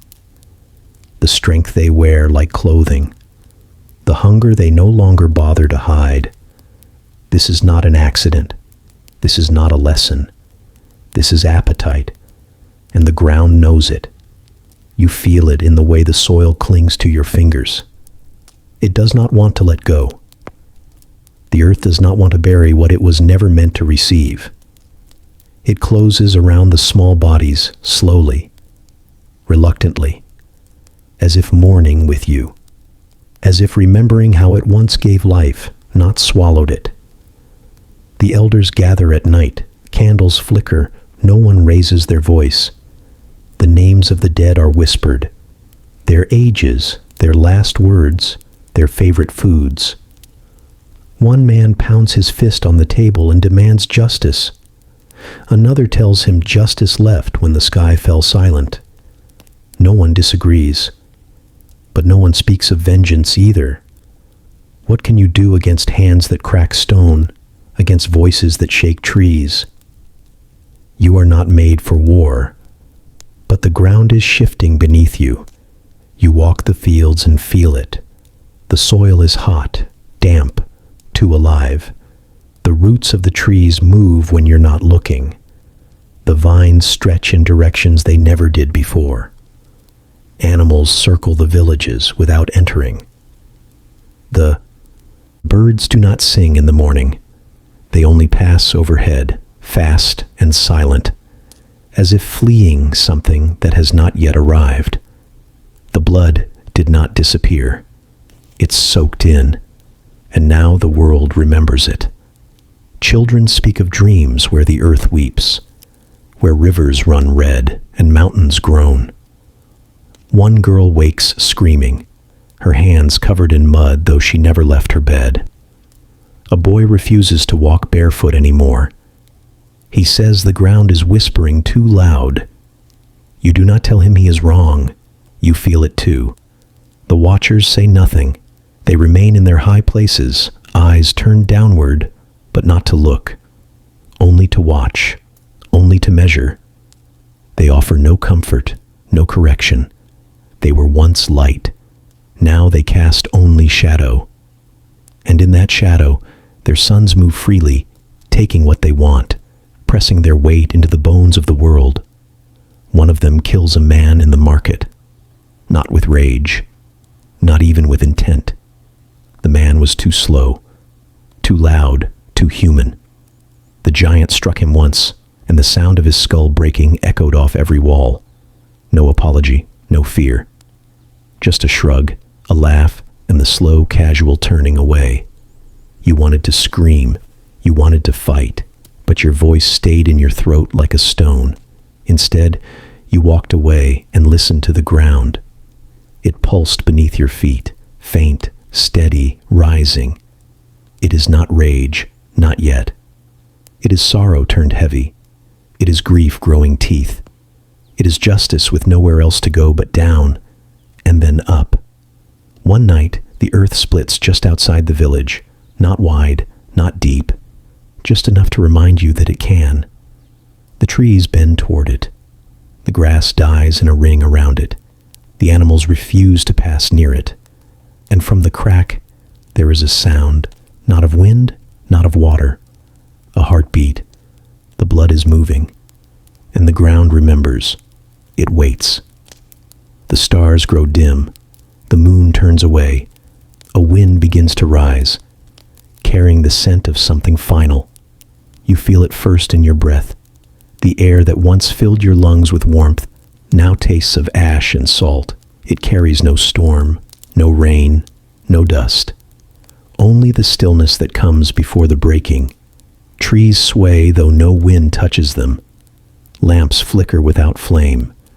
The sky, once clear and glittering, now seems to hang heavier, like a lid pressing down upon the world. You look up for comfort and find none.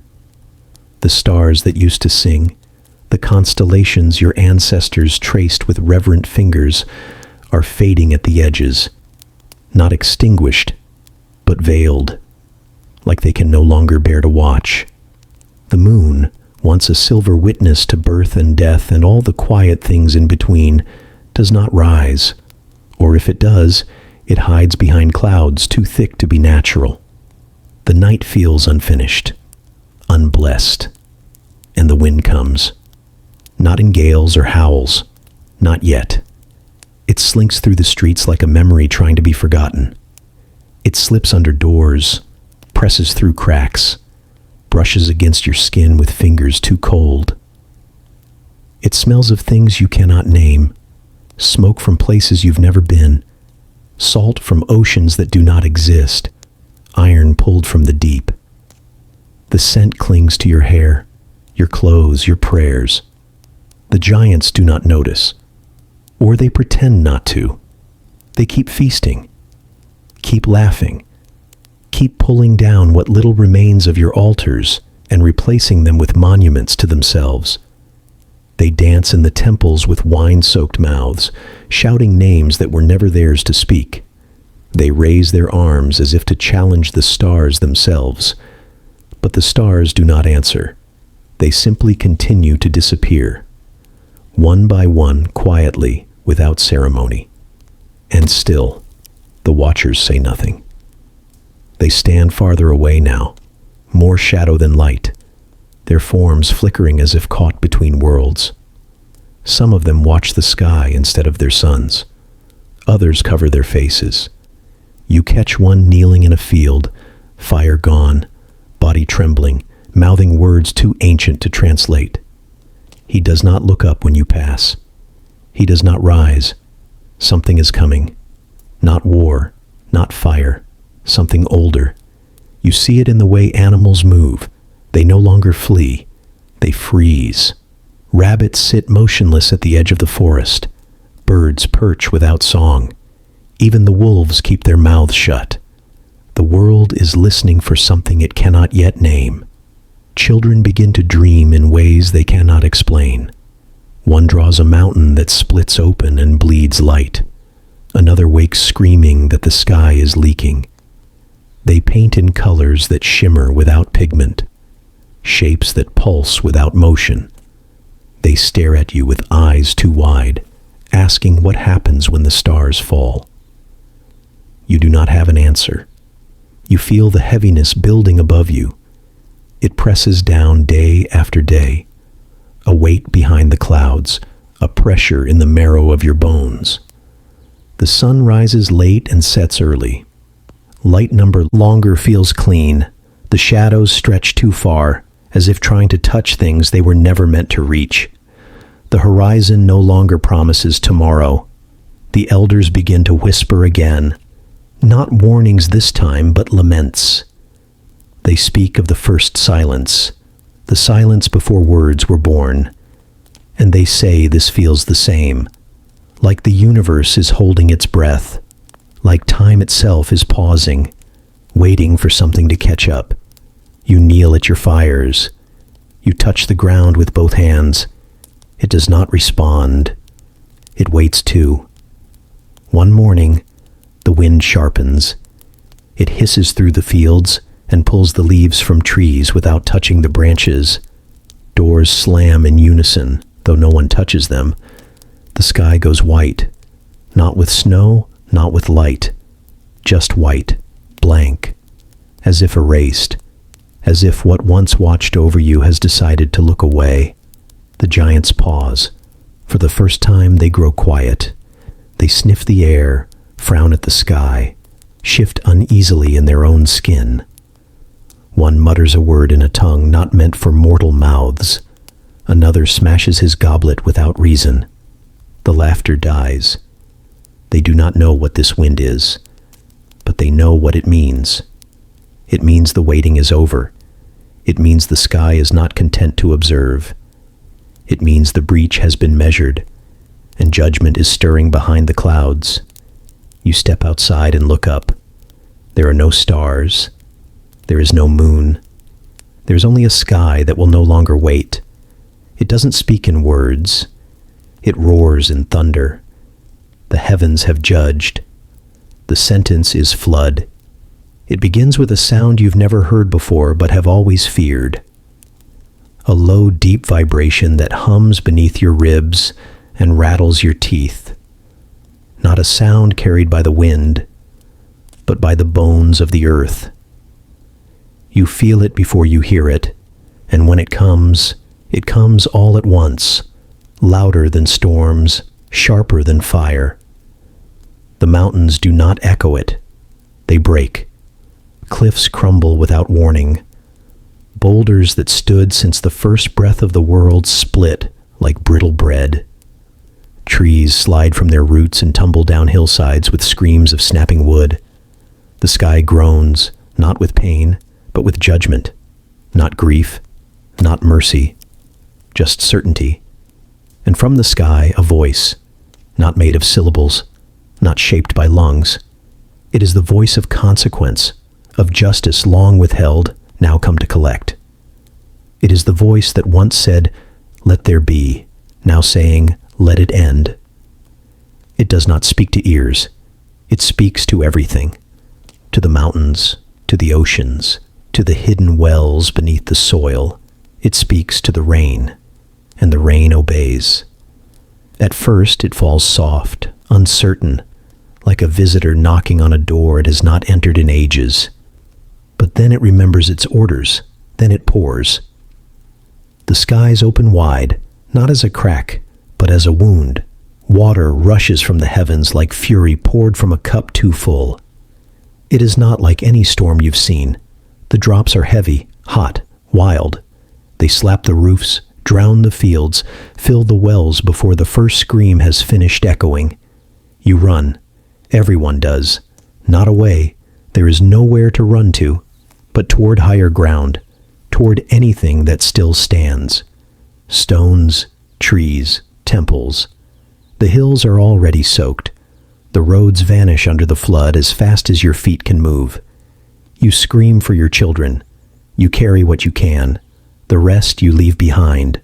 The giants look upward. They frown, confused at first. Their strength was never challenged before. Their power has never known resistance. One lifts his arms to the clouds as if to demand explanation.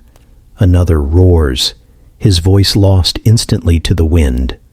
A third tries to climb the crumbling cliffside, only to fall, weight too much for the broken stone. You watch them fall, and for the first time you feel no fear, because this judgment is not yours. It does not wear your name. It does not ask your permission. It does not need your prayers. It is older than you, older than them, older than the watchers. They are not spared. You see them standing atop the ridges, their fire gone out, their robes soaked and torn, eyes wide with something too deep to name. Some raise their hands as if to hold back the rain. Others collapse to their knees, pressing their foreheads to the mud, whispering to a sky that no longer hears them. One steps forward as if to speak, but the voice speaks again, and the mountain beneath him splits. There is no need for more, no chance to explain. The sentence has been given, and the world obeys.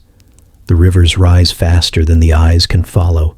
Streams turn to torrents, fields to lakes, homes to driftwood. The cattle cry and are lost. The flames of your torches hiss once, then vanish. Night falls, but it brings no darkness. Lightning burns a path through the sky again and again, painting the flood in jagged flashes. You climb and climb. You clutch your child's wrist, your brother's shoulder, your mother's hand. You leave behind the names of the dead. There is no time for mourning, only survival, only breath, for as long as it lasts. The water does not chase you. It claims, not with rage, with right, because the world remembers what was done, and the world is no longer willing to carry it. At the peak of the hill you look down. The valley is gone. The villages are gone. The altars, the statues, the gates, all gone, swallowed, erased, and still the rain falls. You cover your ears, but the voice finds you, not to accuse, not to punish, only to remind that there was a line, that it was crossed, that nothing, not fire, nor strength, nor blood of angels, can stand when the foundations are undone. The mountains are no longer proud. They crumble in silence, and the sky, once so patient, will wait no more. It is not a boat to save animals. It is a vault to bury bloodlines and save a single unbroken thread. You think it's about beasts, pairs of hooves, feathers, scales. The endless march of species through the mouth of a wooden vessel. You see them arrive and imagine a mercy large enough to cradle every creature, every cry. You call it salvation, a lifeboat from judgment. But that's not what it is. Not truly. This is not a rescue. It is a reckoning in wood and pitch, because the ground has been stained and the sky has had enough. The line between man and the divine was breached, and from that breach came giants, devourers, gods with the mouths of children and the hearts of storms. The flood does not come to clean. It comes to cover, to bury, to end. And the ark, this strange lumbering vessel, is not a sanctuary. It is a knife, one that slices the world in two, what was and what will be. You see it being built day after day, slow and loud. You hear the hammering echo through the hills, and you mock it at first. You laugh at the old man and his warnings, at his sons and their silence. You shake your head as the shape rises, longer than a street, taller than a house, strange in every way. It has no sail, no windows worth seeing through, just darkness and distance and doors that close too tightly. But you keep watching, because part of you senses what it means, not the details, not the how or the when, but the weight. This thing is not built to float. It's built to seal, to hide something away, to cut off the thread of corruption with a wall of wood, because something happened to the blood. It mingled, it bloated, it turned wild.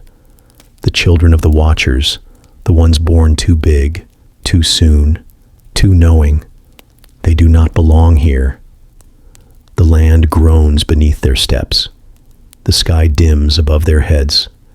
Their laughter is loud, but empty. And you begin to understand that the flood is not just punishment. It is purification, a reset. And so the ark is carved, plank by plank, as if heaven itself is reaching down, trying to gather what little good remains. Not just good, but untainted, untouched. A line that stretches all the way back to a garden, to a breath in the dust, to a name spoken from holy lips. The animals enter, yes, but they are not the point. The point is that a man still exists whose blood remembers, that a family still breathes with lungs not scorched by glory, that there is one thread left, frayed but unbroken. Noah. He does not shine, he does not rage, he does not boast, he builds, day after day, in silence and grit, while the others laugh and the giants roar and the watchers stare with hollow eyes. He builds because he was told, because something in him still listens, because obedience is the only anchor left. He doesn't speak much, but when he does, his voice cuts through the noise, not sharp, not loud, just clean, like water over stone. He speaks of coming rains, of deep fountains, of judgment not shaped in anger but in grief. He warns, not because he wishes for ruin, but because mercy always tries, even when it knows it will be refused. You do not listen. None of you do. How could you? The world is still bright. The sun still shines. The fields still bloom. But there's something off in the wind, a hesitation in the trees. The animals walk in twos, led not by ropes or men, but by something unseen, and they do not resist. They enter the ark without protest. You laugh again. But softer now, because something in you has begun to crack. The watchers look on with empty faces. They do not speak of rescue. They do not weep. Their fire has gone dim. Their sons rage at the sky, still believing strength will save them. But the sky no longer sees them. Their glory is dust, their dominion a shadow. And the ark waits. It does not gleam, it does not promise. It waits with the stillness of a tomb and the silence of a womb. Because it holds not just bodies, it holds a name. The world will drown, and all that you knew will go with it. Cities, towers, bloodlines, songs. The flood is not an accident, it is a decision. And the ark is not salvation, it is selection. You were not chosen. You watch as the door closes, not slammed, not forced, but pulled shut from within. And when it seals, the sound it makes is the sound of history ending. You look up. One raindrop, then another, then silence again, until the world begins to drown. It is not how you imagined it would begin. There is no flash of light, no great tear in the sky, no cry from the heavens. Just a single drop of water, heavy and warm, falling from a sky too still. It lands on your skin and slides down your cheek like a tear you didn't cry. Then another. Then nothing. You hold your breath. All around you, the world seems to pause with you. The trees stand too straight. The wind holds its breath in the branches. The animals do not stir. The air thickens, not with heat, but with waiting. The sky hangs low, pressed close to the world, like a hand about to close. You wait for the next drop. It does not come. Instead, the silence deepens. You look at the others. They feel it too. Their eyes scan the sky. Their mouths are still. No one speaks, not because there is nothing to say, but because words have grown too fragile. One child points upward. Another grabs their mother's hand. The giants stand motionless in the distance, their faces tilted to the clouds. Even they seem unsure. Then the second drop falls, then the third, then 10, then hundreds, and the silence is over. It starts like a whisper, a soft patter on rooftops, a rhythm on the stone paths, a steady tapping that feels almost comforting, familiar, ordinary, but it does not stay that way. The drops grow faster, harder, colder. They strike the earth with purpose. They dig into the dust and do not stop. The wind returns fierce and sharp, pulling at your clothes, howling through the empty spaces between walls. And still, the rain falls. You run to cover, but the water finds you. It pours down your neck, soaks into your skin, finds its way into the cracks of your home. Buckets overflow, gutters fail. The ground begins to melt. Soil turns to soup beneath your feet. Stones shift. Roots tear. The very shape of the earth begins to sag under the weight. The sky is not dark. It is gray, endless, pressing down with no light behind it. It does not flash with lightning or burst with thunder. It simply weeps endlessly, as if all the sorrow of heaven has been loosed upon the world. The kind of sorrow that cannot be consoled. The kind that drowns. You look to the hills, but they are already shrouded. Water tumbles down them like veins of silver turned sour. The rivers are no longer rivers. They are roads now, broad, endless, swollen. And still, the rain falls. You call for the others. Some answer, some do not. Some are already wading through water waist deep, trying to carry children, tools, baskets of bread that melt in their hands. Others stand in doorways, staring into the storm with eyes too wide, as if they hoped it was only a dream, only a passing thing. It is not passing. It has come to stay. The watchers are gone. You do not know when they vanished, only that they are no longer there. The places they once stood are empty. Their fire is cold. Their voices, once strange and heavy, have disappeared like smoke on the wind. You think maybe they fled, or maybe they were taken. The giants try to fight it. They roar into the rain. They strike the mud. One tries to climb a hill that no longer holds. Another tears a tree from the earth and tries to dam the flow. But their strength is useless. Their limbs flail. Their feet sink. Their eyes widen as the water rises. They are too large for rescue, too proud to run. And the rain does not care. It floods the temples. It climbs the walls. It sweeps through the gates. It rises into homes and over hearths and through every space you thought was safe. It silences the animals. It smothers the fires. It drowns the music, the shouting, the names. It is no longer rain. It is a tide with no shore. You climb, you reach, you scream. But the sound is lost, swallowed by the wind and the water and the weeping sky. People slip past you, pulled into currents that did not exist a moment ago. Doors burst, roofs collapse, trees fall sideways and carry entire homes with them. You lift a child above your head and pray someone takes them. And still, the rain falls. You thought there would be warning, a sign, a final word.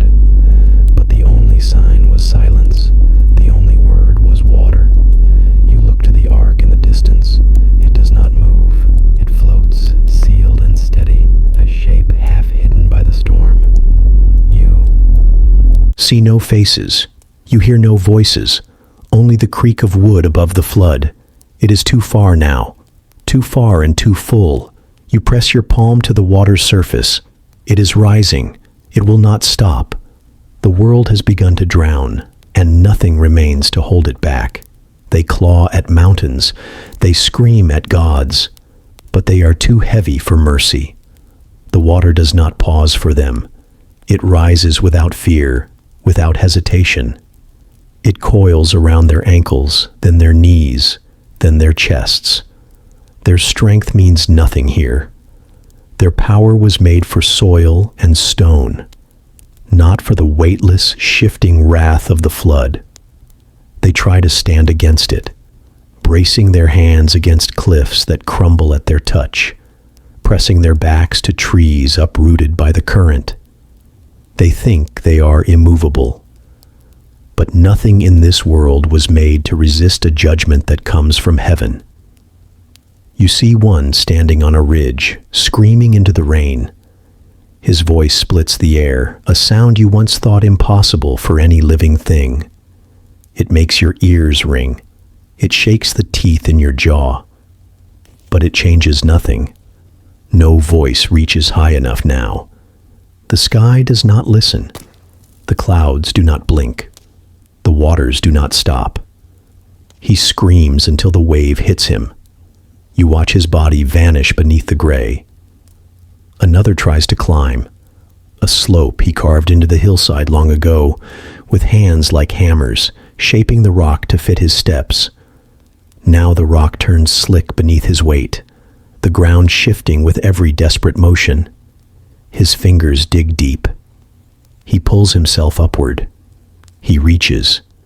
Then the soil lets go, and he falls backward into the current. They are not used to falling. They do not understand what it means to be small. They have never had to. All their lives they have towered, worshipped or feared, obeyed without question. They thought the world was theirs. They believed their father's silence was approval. They mistook permission for right. But now the silence has become a sentence, and there is nowhere left to stand. The water does not avoid them. It hunts them. Because they are the cause. Because their weight was too great for the world to carry. You see them fight it still, even as the flood rises past their waists. They try to form chains, to hold each other up, to climb atop one another. One lifts another onto his shoulders, eyes wild with terror, mouth open in a roar that sounds like begging. But the one above slips, panic turning to rage as he kicks his way free, leaving the other to sink beneath the churning dark. You hear them curse their fathers. You hear them curse the sky. You hear them curse the ground that no longer holds them. But no curse can float. And the waters climb higher. Some attempt to swim. They lash their arms through the waves, muscles straining, teeth clenched, eyes wide. For a moment, it almost seems they might make it, that their size could still save them, that they might reach a tree, a rock, a ledge untouched. But then the current shifts, and you see it, how their bodies pull downward, how the water wraps around them like chains. They were not shaped for this. Their lungs are too greedy, their frames too dense, their fire, once a beacon, now extinguished beneath the flood. They flail, they twist, they sink. Giants do not float. You see the last of them try to hold his ground atop a broken spire. His hands clutch the stone, his face lifts skyward. He does not roar this time. He whispers. You cannot hear the words, but you know the shape of them. He is asking to be spared, to be seen, to be remembered. But mercy has weight, and he is too heavy. The waters rise again. He disappears. You stare at the surface, half expecting it to ripple, to protest. But it does not. It swallows. It covers. It holds no shape, no sorrow, no trace of what it has taken. The giants are gone. The storm remains. And the flood moves on, as if they were never there. You wait for relief, but none comes. Only silence, broken by the sound of rain on water, wind on ruin. It is not peace, it is aftermath. You remember their faces, their voices, their fury. You remember how they stood above you, how they made you kneel, how the world bent beneath their weight. And now the world rises in return, and they are the ones who cannot stand. You do not cheer. You do not mourn. You simply watch the surface still. Because even judgment can be quiet when it is finished. They are not slain. They are not forgiven. They are chained, deep in the underskin of the world. The flood rises above the mountains, swallowing peaks, drowning the last cries of those who ran too late. The ark floats alone, its wood groaning under the weight of memory.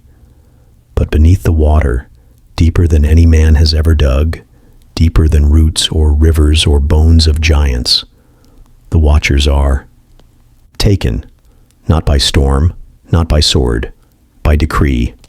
They do not scream. They do not beg. There is no use. The judgment that comes for them does not answer voices. It answers oaths. Oaths sworn in light and broken in shadow. Their crimes are not written on scrolls or carved in stone. They are etched in the bending of the earth, in the trembling of the sky, in the weight of children born from fire and dust. They feel it before it happens. A splitting not of land but of purpose. A shattering of what once held them upright, glorious, aflame. That glory dims now. It is not torn away. It is turned inward. They become hollow lanterns, shining nothing. Their wings fold. Their names are pulled from the stars. Their light vanishes from the firmament as if it had never been. They are not dead. They are discarded, dragged downward by forces older than gravity, by hands unseen but felt in every nerve, not hands of flesh or flame, hands made of consequence, of order, of the very breath that once shaped them. They sink into the deep places, not falling through water, but through the skin of the world itself, slipping between the bones of creation. And there they stop. No chamber, no throne, no abyss that yawns with teeth, only a space, a silence, a cold that does not come from absence, but from absolute purpose, a prison not built, but spoken. They do not thrash. They do not rage. The time for that passed when the first drop fell. Now they kneel, not in worship, in finality, because they understand. The judgment was never wrath, it was correction, and they were the fracture. Their chains are not iron. They are not links of metal forged in heat. They are truth, spoken and unbreakable. Words turned to weight. Commands given once at the edge of time and now fulfilled. The watchers are bound not by strength, but by the very law they chose to ignore. They feel the earth press tighter. It does not crush. It holds. It contains. Because even corruption has boundaries. They remember what they were. They remember standing on the edge of the firmament, eyes filled with the first dawn. They remember hearing the song of creation and joining it with voices that split light. They remember their charge to guard, to witness, to keep watch over the flame of life as it flickered into man. They remember when watching became wanting, when awe turned to ache, when they stepped too close to the dust and found it warm. They remember their children, too tall, too wild, too fast. They remember the way the earth groaned beneath them, how joy gave way to hunger, how hunger gave way to ruin. They remember the silence that followed, and now they are part of that silence, buried not in death, but in pause. A stillness so complete it swallows even thought. They do not sleep. They do not move. They wait. For what, they do not know. Perhaps for the end. Perhaps for release. Perhaps only for the memory of what they once were to finally vanish. Above them, the flood rages. The world is washed. But below, the watchers remain. And the earth remembers where it put them. Cities vanish. Tongues are lost. Memories scatter like ashes in the rain. The flood does not pause to honor the fallen. It does not gather names or mark graves. It moves without eyes, without pity. The water rushes over rooftops, pulling down timber rivers that once sheltered generations, swallowing streets where children used to chase the wind. Towers fall sideways and are carried like driftwood. Altars are swept clean of their offerings. Statues, once carved with care and crowned with gold, roll end over end beneath the surface, their faces worn smooth by silt and judgment. There is no time to mourn. There is no voice left to lead the mourning. Language dissolves. Words once chiseled into stone blur beneath water and rot. Tablets split. Inks run. The sacred becomes unreadable. The familiar becomes forgotten. A mother calls for her son, but the cry is swallowed before it finds him. A priest shouts a final prayer, but the syllables crumble in his throat. The flood does not speak, but it drowns the ability to speak back. You see a city collapse in silence. It was once full of color, banners, markets, laughter strung between doorways like lanterns. But now its colors bleed into the current, its walls groaning once before surrendering to the pressure. A temple built on pride cracks open at the base, and the gods carved into its pillars fall headfirst into the waves. You thought they would stand forever. Nothing stands forever. Villages are forgotten before they vanish. No one remains to tell you what they were called. The hills that once held them wear a smooth skin of water now, and beneath it, everything turns to drift and decay. You wonder what stories were lost with them, what wisdom, what children, What music? The flood does not answer. It only moves forward. Even the mountains begin to bow. The peaks remain above the flood line for now, but the soil beneath them softens. Cliffs weep. Stones tumble without being touched. The high places feel lower than they used to. The world shrinks under the weight of water and time. It feels smaller, not cleansed, just emptied. You stand on a ridge, the last of the dry places, and watch the past go under. You see the village where your mother was born, where she first learned to grind grain with her hands. You see the house your father built, every beam a memory of his back bent in labor. You see the field where your brother danced in the rain, before it meant anything but joy. And then they are gone. The water does not hesitate. You wonder what it will remember. If the birds will return, will they remember the songs you used to sing? If the trees grow again, will they remember where you buried your dead? When the wind moves through the grass, will it whisper names you've already forgotten? You want to believe something lasts, but all you see is the washing, the scraping, the silence that follows. You speak your own name aloud, just once, to hear it. It feels smaller than it used to. The ark floats at a distance. It does not come closer. It does not drift away. It just waits. A dark shape against a darker sky. You do not know what they are doing inside. Praying, maybe. Weeping. Sleeping. Listening.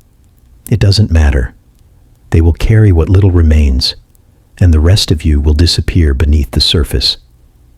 You press your hand to the earth one last time before the mud claims it. It is soft now, unrecognizable.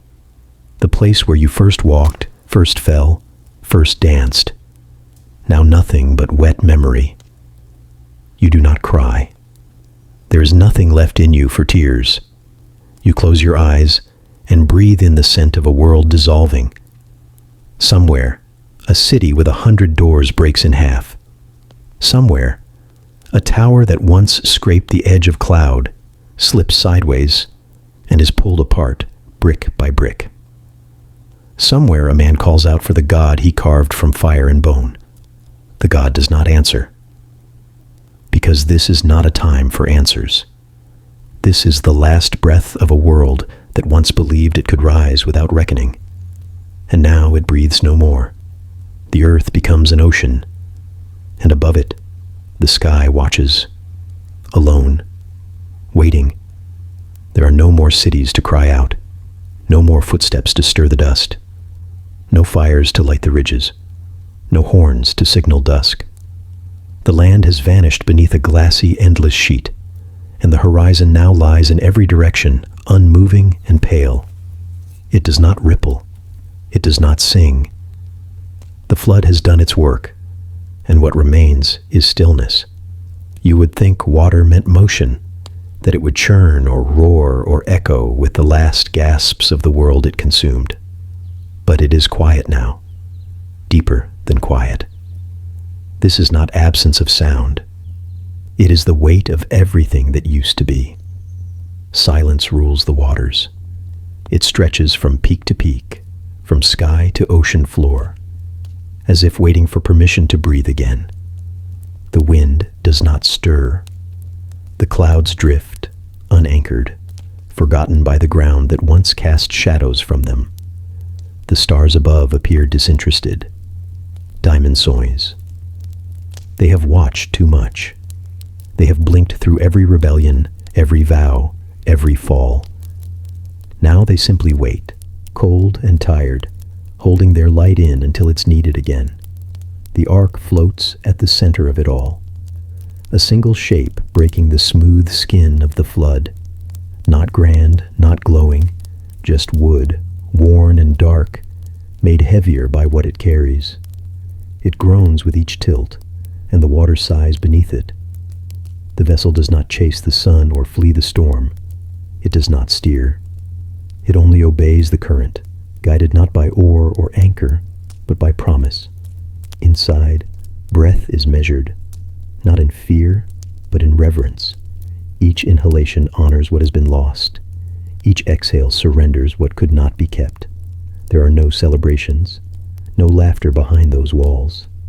Only survival, only breath, and the soft creak of timber swollen with history. The people within do not speak of what they saw. They hold it quietly in their eyes, letting silence cover it like the waters above their old lives. Outside, there is no sound but the ark and the tide. Even the birds, those that remain, circle rarely. When they do, their wings move with caution, as if afraid to wake the memory sleeping beneath the deep. There are no trees to perch on, no stones to rest upon, only water, only reflection. They cry out sometimes, sharp and sudden, but the sound dies almost instantly, swallowed by the sky that no longer echoes. The flood is not restless. It is patient. It does not claw. It does not churn. It holds, like a hand laid gently across the earth's Mouth, asking for quiet, for stillness, for the world to finally be still enough to hear itself. Below, the ruins sleep. Streets where feet once hurried are now the resting place of fish. Columns from temples lean sideways, draped in kelp and silence. The bones of those too proud to kneel rest gently beside the bones of those too slow to run. There is no difference now. The water does not rank the dead. The sky, once so quick to flash, to shout, to tear open with flame or flood, now observes with solemn restraint. It watches its own reflection in the vast quiet, unsure what it has become. It does not weep. Its judgment has already fallen. Now it waits for something to grow, for something to rise. But for now, nothing does. You might expect the water to recede quickly, to fall away with urgency, eager to make space again. But it does not. It holds the silence in place. It gives time for mourning, though there are none left to mourn. It gives the earth time to cool beneath the weight of justice, time to forget the footprints that once pressed into its skin with arrogance. It gives space for newness to be more than repetition, for purity to mean more than absence. And still, the ark floats. Noah sits beneath a narrow beam of light, his hands clasped, not in prayer but in remembering. He counts no days. He marks no map. There is nowhere to go yet. Just water. Just waiting. His sons walk quietly, their voices kept low, their laughter sealed away for another world. They do not speak of the ones left behind, because silence has become their teacher. Even the beasts know. They breathe and wait. The roar of lions is gone. The bleating of goats softened. The flap of wings, the patter of hooves. All subdued, as if even the animals sense that noise is too bold a thing to wear right now. So they listen, and the waters remain. The world, for the first time since its birth, has no battles to fight, no altars to build, no names to lift. It floats, held in quiet, wrapped in patience, and the sky, alone and watchful, keeps waiting for a signal it cannot name, a whisper that will rise, a branch, a song, a breath that does not come from fear, but from beginning. You send it out, hope with wings, but sometimes wings do not come back. It is not the first time. You have watched the bird rise before, white against the gray, a flash of life against the ruin. Each time your eyes followed it until it vanished into the sky's emptiness, a thread stretching between silence and possibility. You waited, breath half held, heart tilted toward hope, and each time it returned, first with nothing, then with green, then with promise in its beak. But this time, the sky takes it and keeps it. You wait longer than before, long past the rhythms of past flights, long past the guessing, long past the aching question that stirs behind your ribs. The bird should be back. It always came back. Even when it brought nothing, it still came. It knew its place, knew your hand, knew your longing. But this one does not return. At first you tell yourself it's the wind, that the skies have shifted, that its wings were caught in some distant current, and it will circle home with the next light.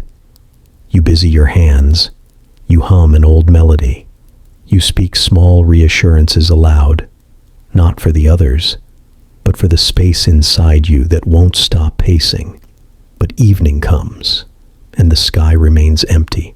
There is no silhouette against the sun, no shadow on the water, no flutter at the edge of the arc, just absence, just quiet. You try not to show your disappointment. They watch you, your children, your wife. Even the animals seem to pause, sensing something unnamed. You smile softly, pretend calm, and move among them like nothing has changed. But inside, something has. A thread has snapped. Not loudly, not even fully. Just enough that you feel the sag in your chest, the tilt in your breath. Because sometimes hope does not return. Sometimes you send it out, and it disappears into silence. And silence does not owe you an answer. The others ask if you'll send another. You nod. Of course, that is what must be done. There is no progress without risk, no future without flight. But your hand hesitates at the next bird's cage. The feathers are the same, the eyes the same. But it is not the one you lost. That one had known your touch, had trusted your aim, had circled your heart before it ever circled the sky. You let the new one fly anyway, because that is what belief requires. Even when your fingers remember the shape of absence more clearly than the promise of return. But the air feels different now. The water below does not glimmer. The arc creaks louder in the silence left behind. Even the sky seems unsure, its clouds shifting like things searching for meaning. You lift. Your eyes again and again, watching, scanning, hoping despite yourself. The bird does not return, not the first, not the second. Nothing breaks the sky. And still, you wait. Because waiting is all you've ever known since the doors closed, since the waters rose, since the world behind you was buried beneath silence and salt. You wait, not because you expect, but because you must. Because because to stop waiting would be to name the loss final. And you are not ready to do that. Not yet. You begin to dream of the bird, not flying, falling, not circling, drowning. You see it caught in storm winds, swallowed by endless gray, wings slick with rain, eyes wide. You wake before it hits the water. You always wake before that.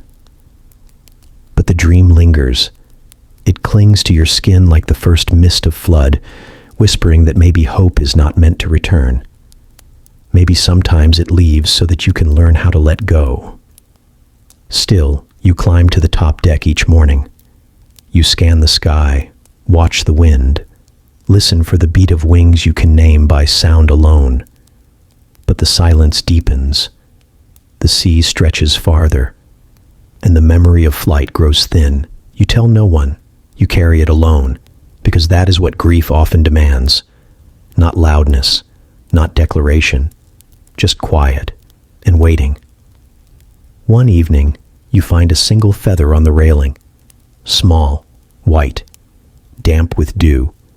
It might be from the second bird. It might be from none of them. It might have drifted down from nothing, placed there by wind or mercy. But you touch it like it's a message, like it knows something you don't. You hold it in your palm until the sun slips below the line of water and the stars blink open in reluctant witness. You do not cry. You do not smile. You simply hold the feather and whisper its name, not the bird's. Hope's.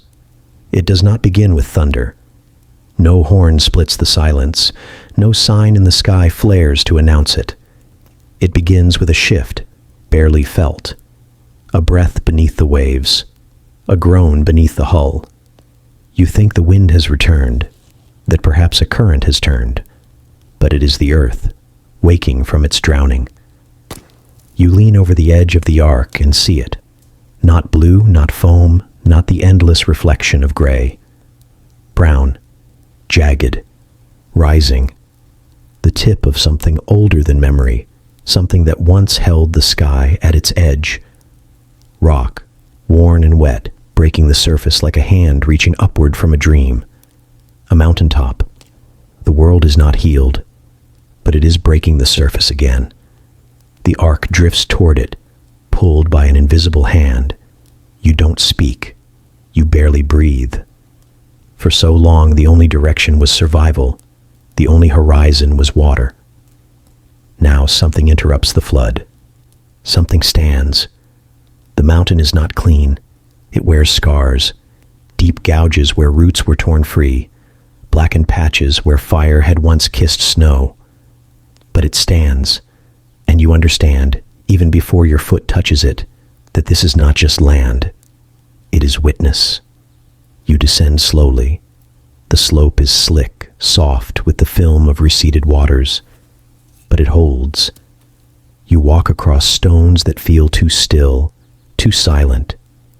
Every step echoes louder than it should, as though the ground itself is surprised to be walked upon again.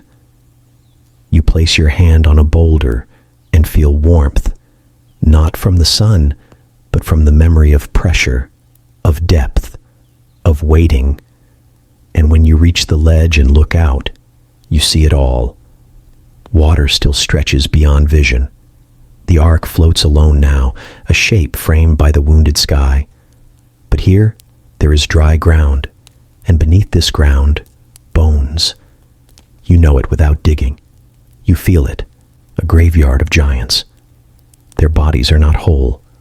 The flood shattered them, limbs separated by distance, skulls wedged between rocks, ribs shaped like the hulls of broken ships. Their weight could not save them. Their power turned brittle beneath the weight of judgment. Now they lie beneath your feet, massive and still. You do not rejoice. They were terrible. They were beautiful. They were never meant to last. You close your eyes and whisper no name. They don't need names anymore. The wind returns, soft first, hesitant, as though it is unsure this world still welcomes it. It brushes your face like a question. then stronger. It moves through your hair, pulls at your clothes, tugs at the edge of memory. You breathe it in, and it does not taste like sorrow. It tastes like sky. Above, the clouds begin to break, not with fire, with light. Sunlight slices through the torn gray like a blade through old fabric, painting golden lines on the mountaintop. The water below glimmers. The ark creaks as it rocks, wood groaning under the weight of what it carried, and what it still does. You look down again, not at the bones, at the ground. Dry, real, waiting. You kneel and press your palm to it. It feels solid. It feels familiar. But more than that, it feels like an answer, not a reward, a beginning. Behind you, someone calls your name. You turn, and your son stands at the edge, eyes wide, face tilted toward the sky. He sees it too. The breaking, the shift, the invitation. You motion for him to come forward. He does. Slowly. Reverently. Together you stand where the world began again. And above you, the mountain opens its eye. Watching. Marking. Bearing witness to the end of silence and the first breath of the new. You touch the dirt. It quivers. It has not forgotten. Neither has heaven. It looks clean, but it isn't.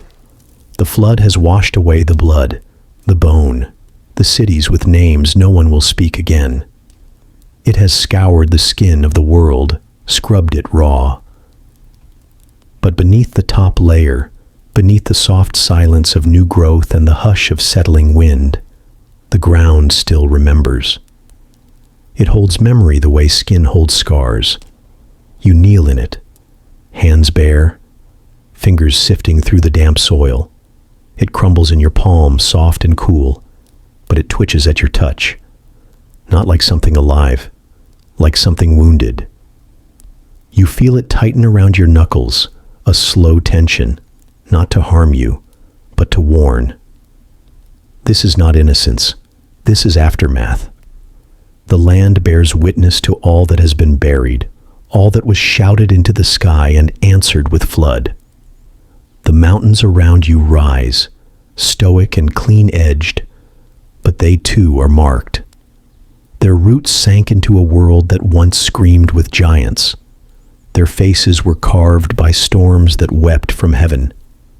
Now they look down on you not with grandeur, but with memory. You press your ear to the soil. There is no voice, but there is a pulse, not of life, of grief.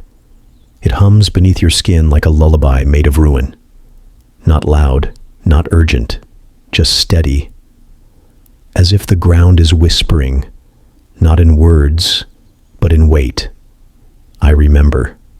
I remember what was sown here, what was crushed beneath the feet of the mighty, what was stolen from the womb of the earth and offered to altars made by hands that forgot how to fear. You rise slowly. Around you, the new world waits. Trees not yet grown, rivers not yet fed.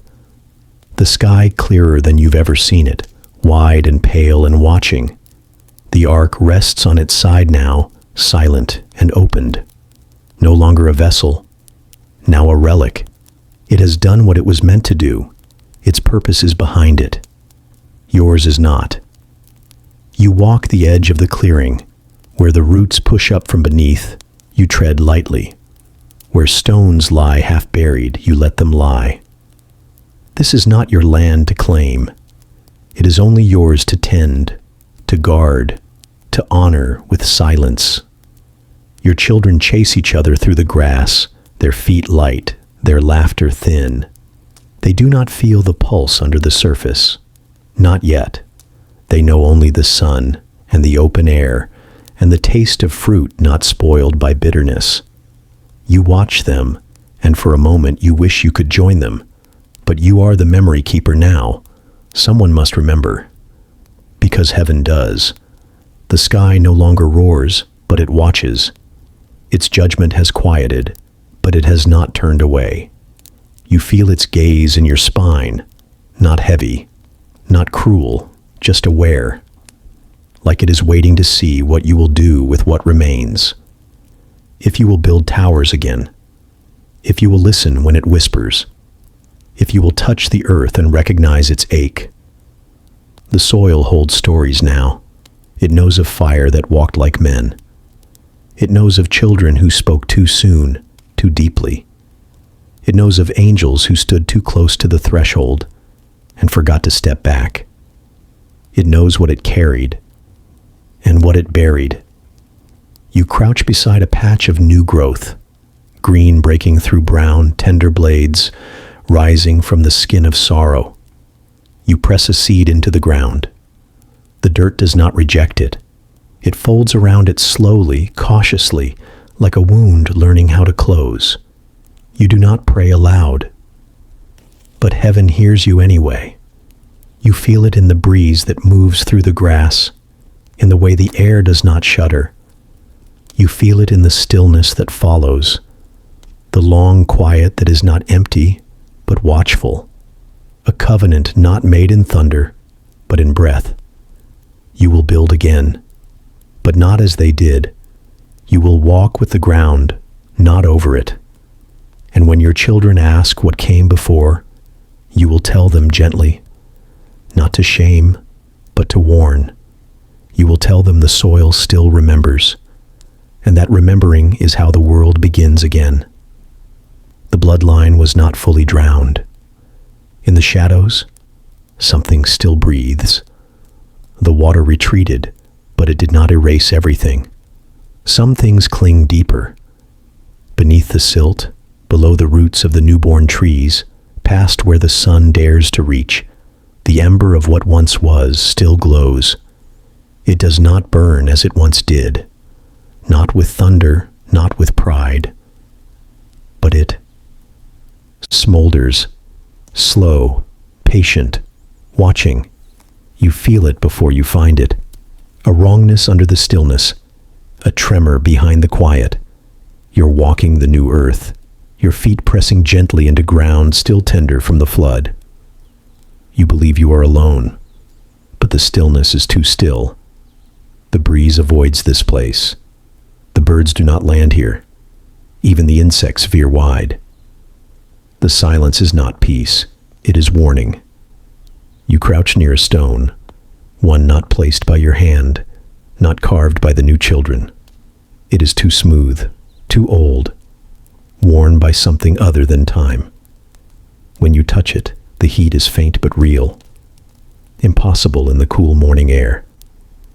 You pull your hand away, but the warmth lingers in your skin, and with it, a pulse. One you thought was dead. You remember their faces, the ones who fell. Not all of them fell the same. Some wept, some defied, some sank into the dark like stones without a sound.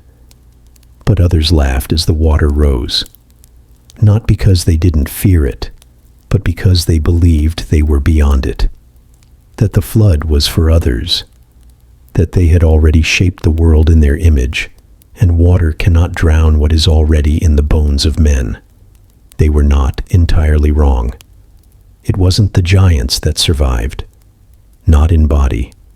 It was something older than their flesh, something woven into desire, into hunger, into the curve of a thought that says, I deserve more. A whisper passed down like breath. You rise slowly, eyes scanning the trees. It's not in sight. It does not need to be. It is in the shadows between roots, in the gap between question and obedience. It is the tilt of a heart that looks upward and does not bow. It is not loud. Not now. It has learned patience. It remembers the flood. It remembers the drowning. And it remembers who opened the door for it the first time. Man, not by force, by invitation. You return to camp and do not speak of it. The others are laughing, gathering fruit, telling stories to children with faces still clean of sorrow. You smile. You hold your tools. You plant the seeds.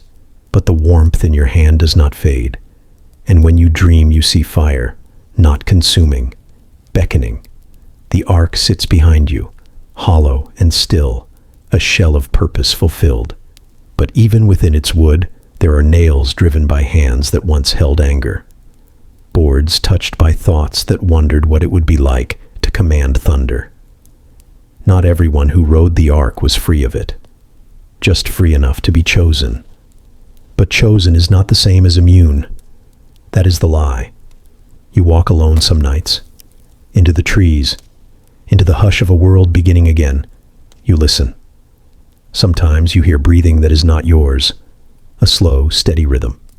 Not far, not close. Watching, waiting. It doesn't move. It doesn't need to. It knows time belongs to it. That memory fades. That vigilance weakens. It knows men build.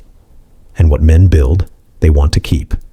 And what they want to keep, they will eventually kill for. It only needs to wait. You return to your home and write a name in the dirt, not of a person, of a presence. You do not teach it to your children. Not yet.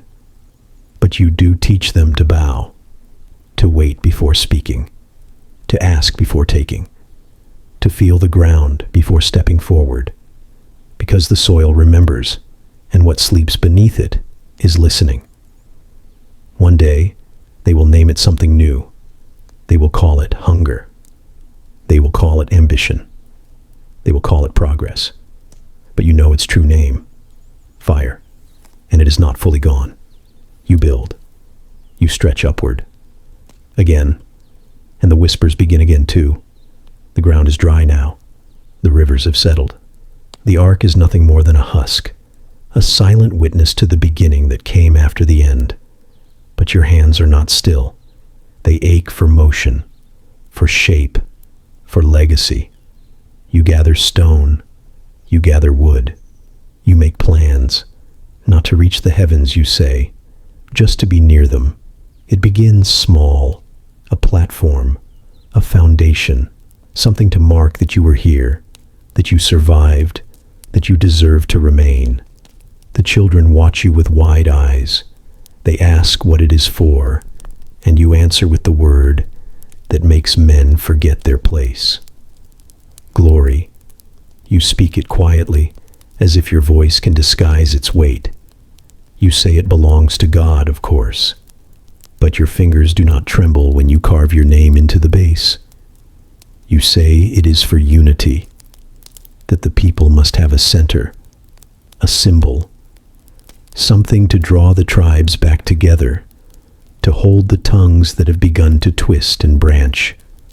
But even unity can bend toward ambition, and ambition always points up. Stone by stone, it climbs. Not fast, not loud, but sure. One level becomes two. Two becomes seven. Seven becomes a number you stop counting. You tell yourself it is not like before, that you are not like them, that you remember the flood. But you do not speak of the fire, not the one that still breathes beneath the soil, not the one that stirs when pride forgets its punishment. The whispers come at night. You do not hear them with your ears.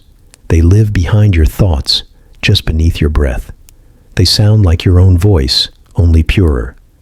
They ask questions, soft and harmless. Why not higher? Why not more? Why not now? You answer without meaning to.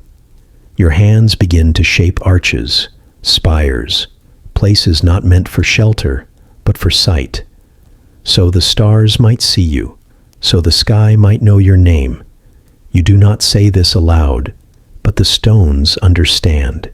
They remember being laid like this before. They remember being pulled from the earth for reasons clothed in reverence, but wrapped in self. And the soil, which still carries the pulse of what came before, begins to hum again. The people gather, some to marvel, some to labor, some because they are afraid to be left behind. They speak one language for now, but the way they use it shifts. Words bend to praise, to comparison. The workers sing as they lift, but it is no longer worship. It is declaration. The children play in its shadow, unaware they are being shaped by it too. Their games mimic your gestures. Their laughter echoes across scaffolds. And when they speak of the tower, they do not call it yours. They call it theirs. You climb one morning to the highest platform, the air thin and cool, and look down. The world seems smaller, the trees like ink blots, the rivers like veins beneath glass. You feel tall, not just in height, but in being. You close your eyes and breathe deep, and far above the heavens blink. Not in surprise, in memory. They have seen this shape before. They have heard these songs, this rhythm, this trembling, and so they whisper back. The stone in your hand cracks ever so slightly, a seam too fine to notice unless you are listening. The birds circle but do not land. The air grows restless, brushing against your skin as if warning, as if pleading. But you do not stop. You cannot. The tower will rise again, not because you need shelter, but because something in you still believes height means favor. That being seen is the same as being worthy. That if the stars can look down, you must find a way to look back. You do not pray here.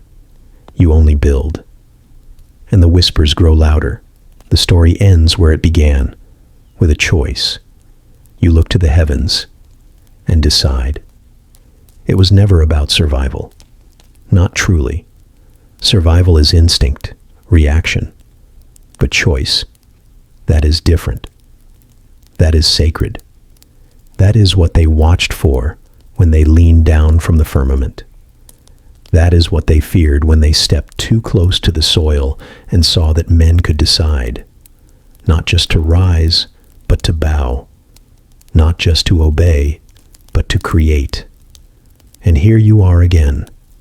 The world has grown green once more. The wounds have scabbed over, though some still bleed beneath the surface. Trees now stand where waters once raged. Children laugh in the shadows of new homes, their voices untouched by the weight you carry. The sky is blue again. The mountains no longer whisper, but the fire is not gone. It never was. You feel it when your hands grip the stone, when you plant your feet with purpose, when you speak and others listen. It flares when you are praised, when your name is repeated, when others lean in to be near the heat you cast without meaning to. You feel it coil behind your ribs, a question wrapped in pride. You can build again. You can lead again. You can become more. But should you? You remember the waters, though not in nightmares, in longing. For a time when the lines were clear, when the world split between arc and flood, between breath and silence. But now there is room again, room for complexity, for doubt, for the slow drift of heart away from awe and back toward ambition. And so it begins again, as it always does. A thought, a plan, a turning. You walk the edge of the new city and see it forming, not just in stone or shape, but in posture, in the tilt of heads, in the lean of spines toward direction, toward a voice, your voice. They ask what is next. They ask what is allowed. They ask where to go and how high they may climb. And your mouth answers, even before your mind does, because the choice has already taken root. You can feel it burning through you, not with rage, not with greed, but with the desire to shape, to name, to rise. You tell yourself it's for them, for the good, for order. But the fire doesn't care what name you give it. It only asks to be fed. You stand at the hill's crest one evening, the sun bleeding gold across the grass, and you hear nothing but wind, no voice from the sky, no thunder, no commandment etched in flame, only your own breath, only your own weight. And still, they watch. Not the stars, not the clouds, the ones who follow. They watch with trust, with expectation, with love. And that makes it harder. Because now, to choose humility is not just to deny yourself, it is to disappoint them, to let their hunger go unanswered, to let the tower never rise. But you remember, somewhere deeper than thought, you remember a silence more terrible than flood, a silence where heaven waited for a decision it would not interfere with, a moment when one choice rewrote the sky, and you are there again. You close your eyes. You feel the fire at your fingertips. It would be so easy. One word, one gesture, and everything would shift. They would call you founder, father, builder of what comes next. You open your eyes and look to the heavens. They do not blink. They do not weep. They wait. The fire curls tighter in your chest, waiting for permission. But fire does not own you, not this time. You step down from the rise, not slowly, not in shame, with clarity. You speak not of altars, not of towers. You speak of gardens, of stillness, of listening before building. The people do not cheer, not at first. They do not understand. But neither did you the first time. You leave the stone where it is. You let the sky remain above, unchallenged, and the fire dims, not gone, but quiet, because the choice still burns in you. And this time, you choose not to rise. You choose to remain.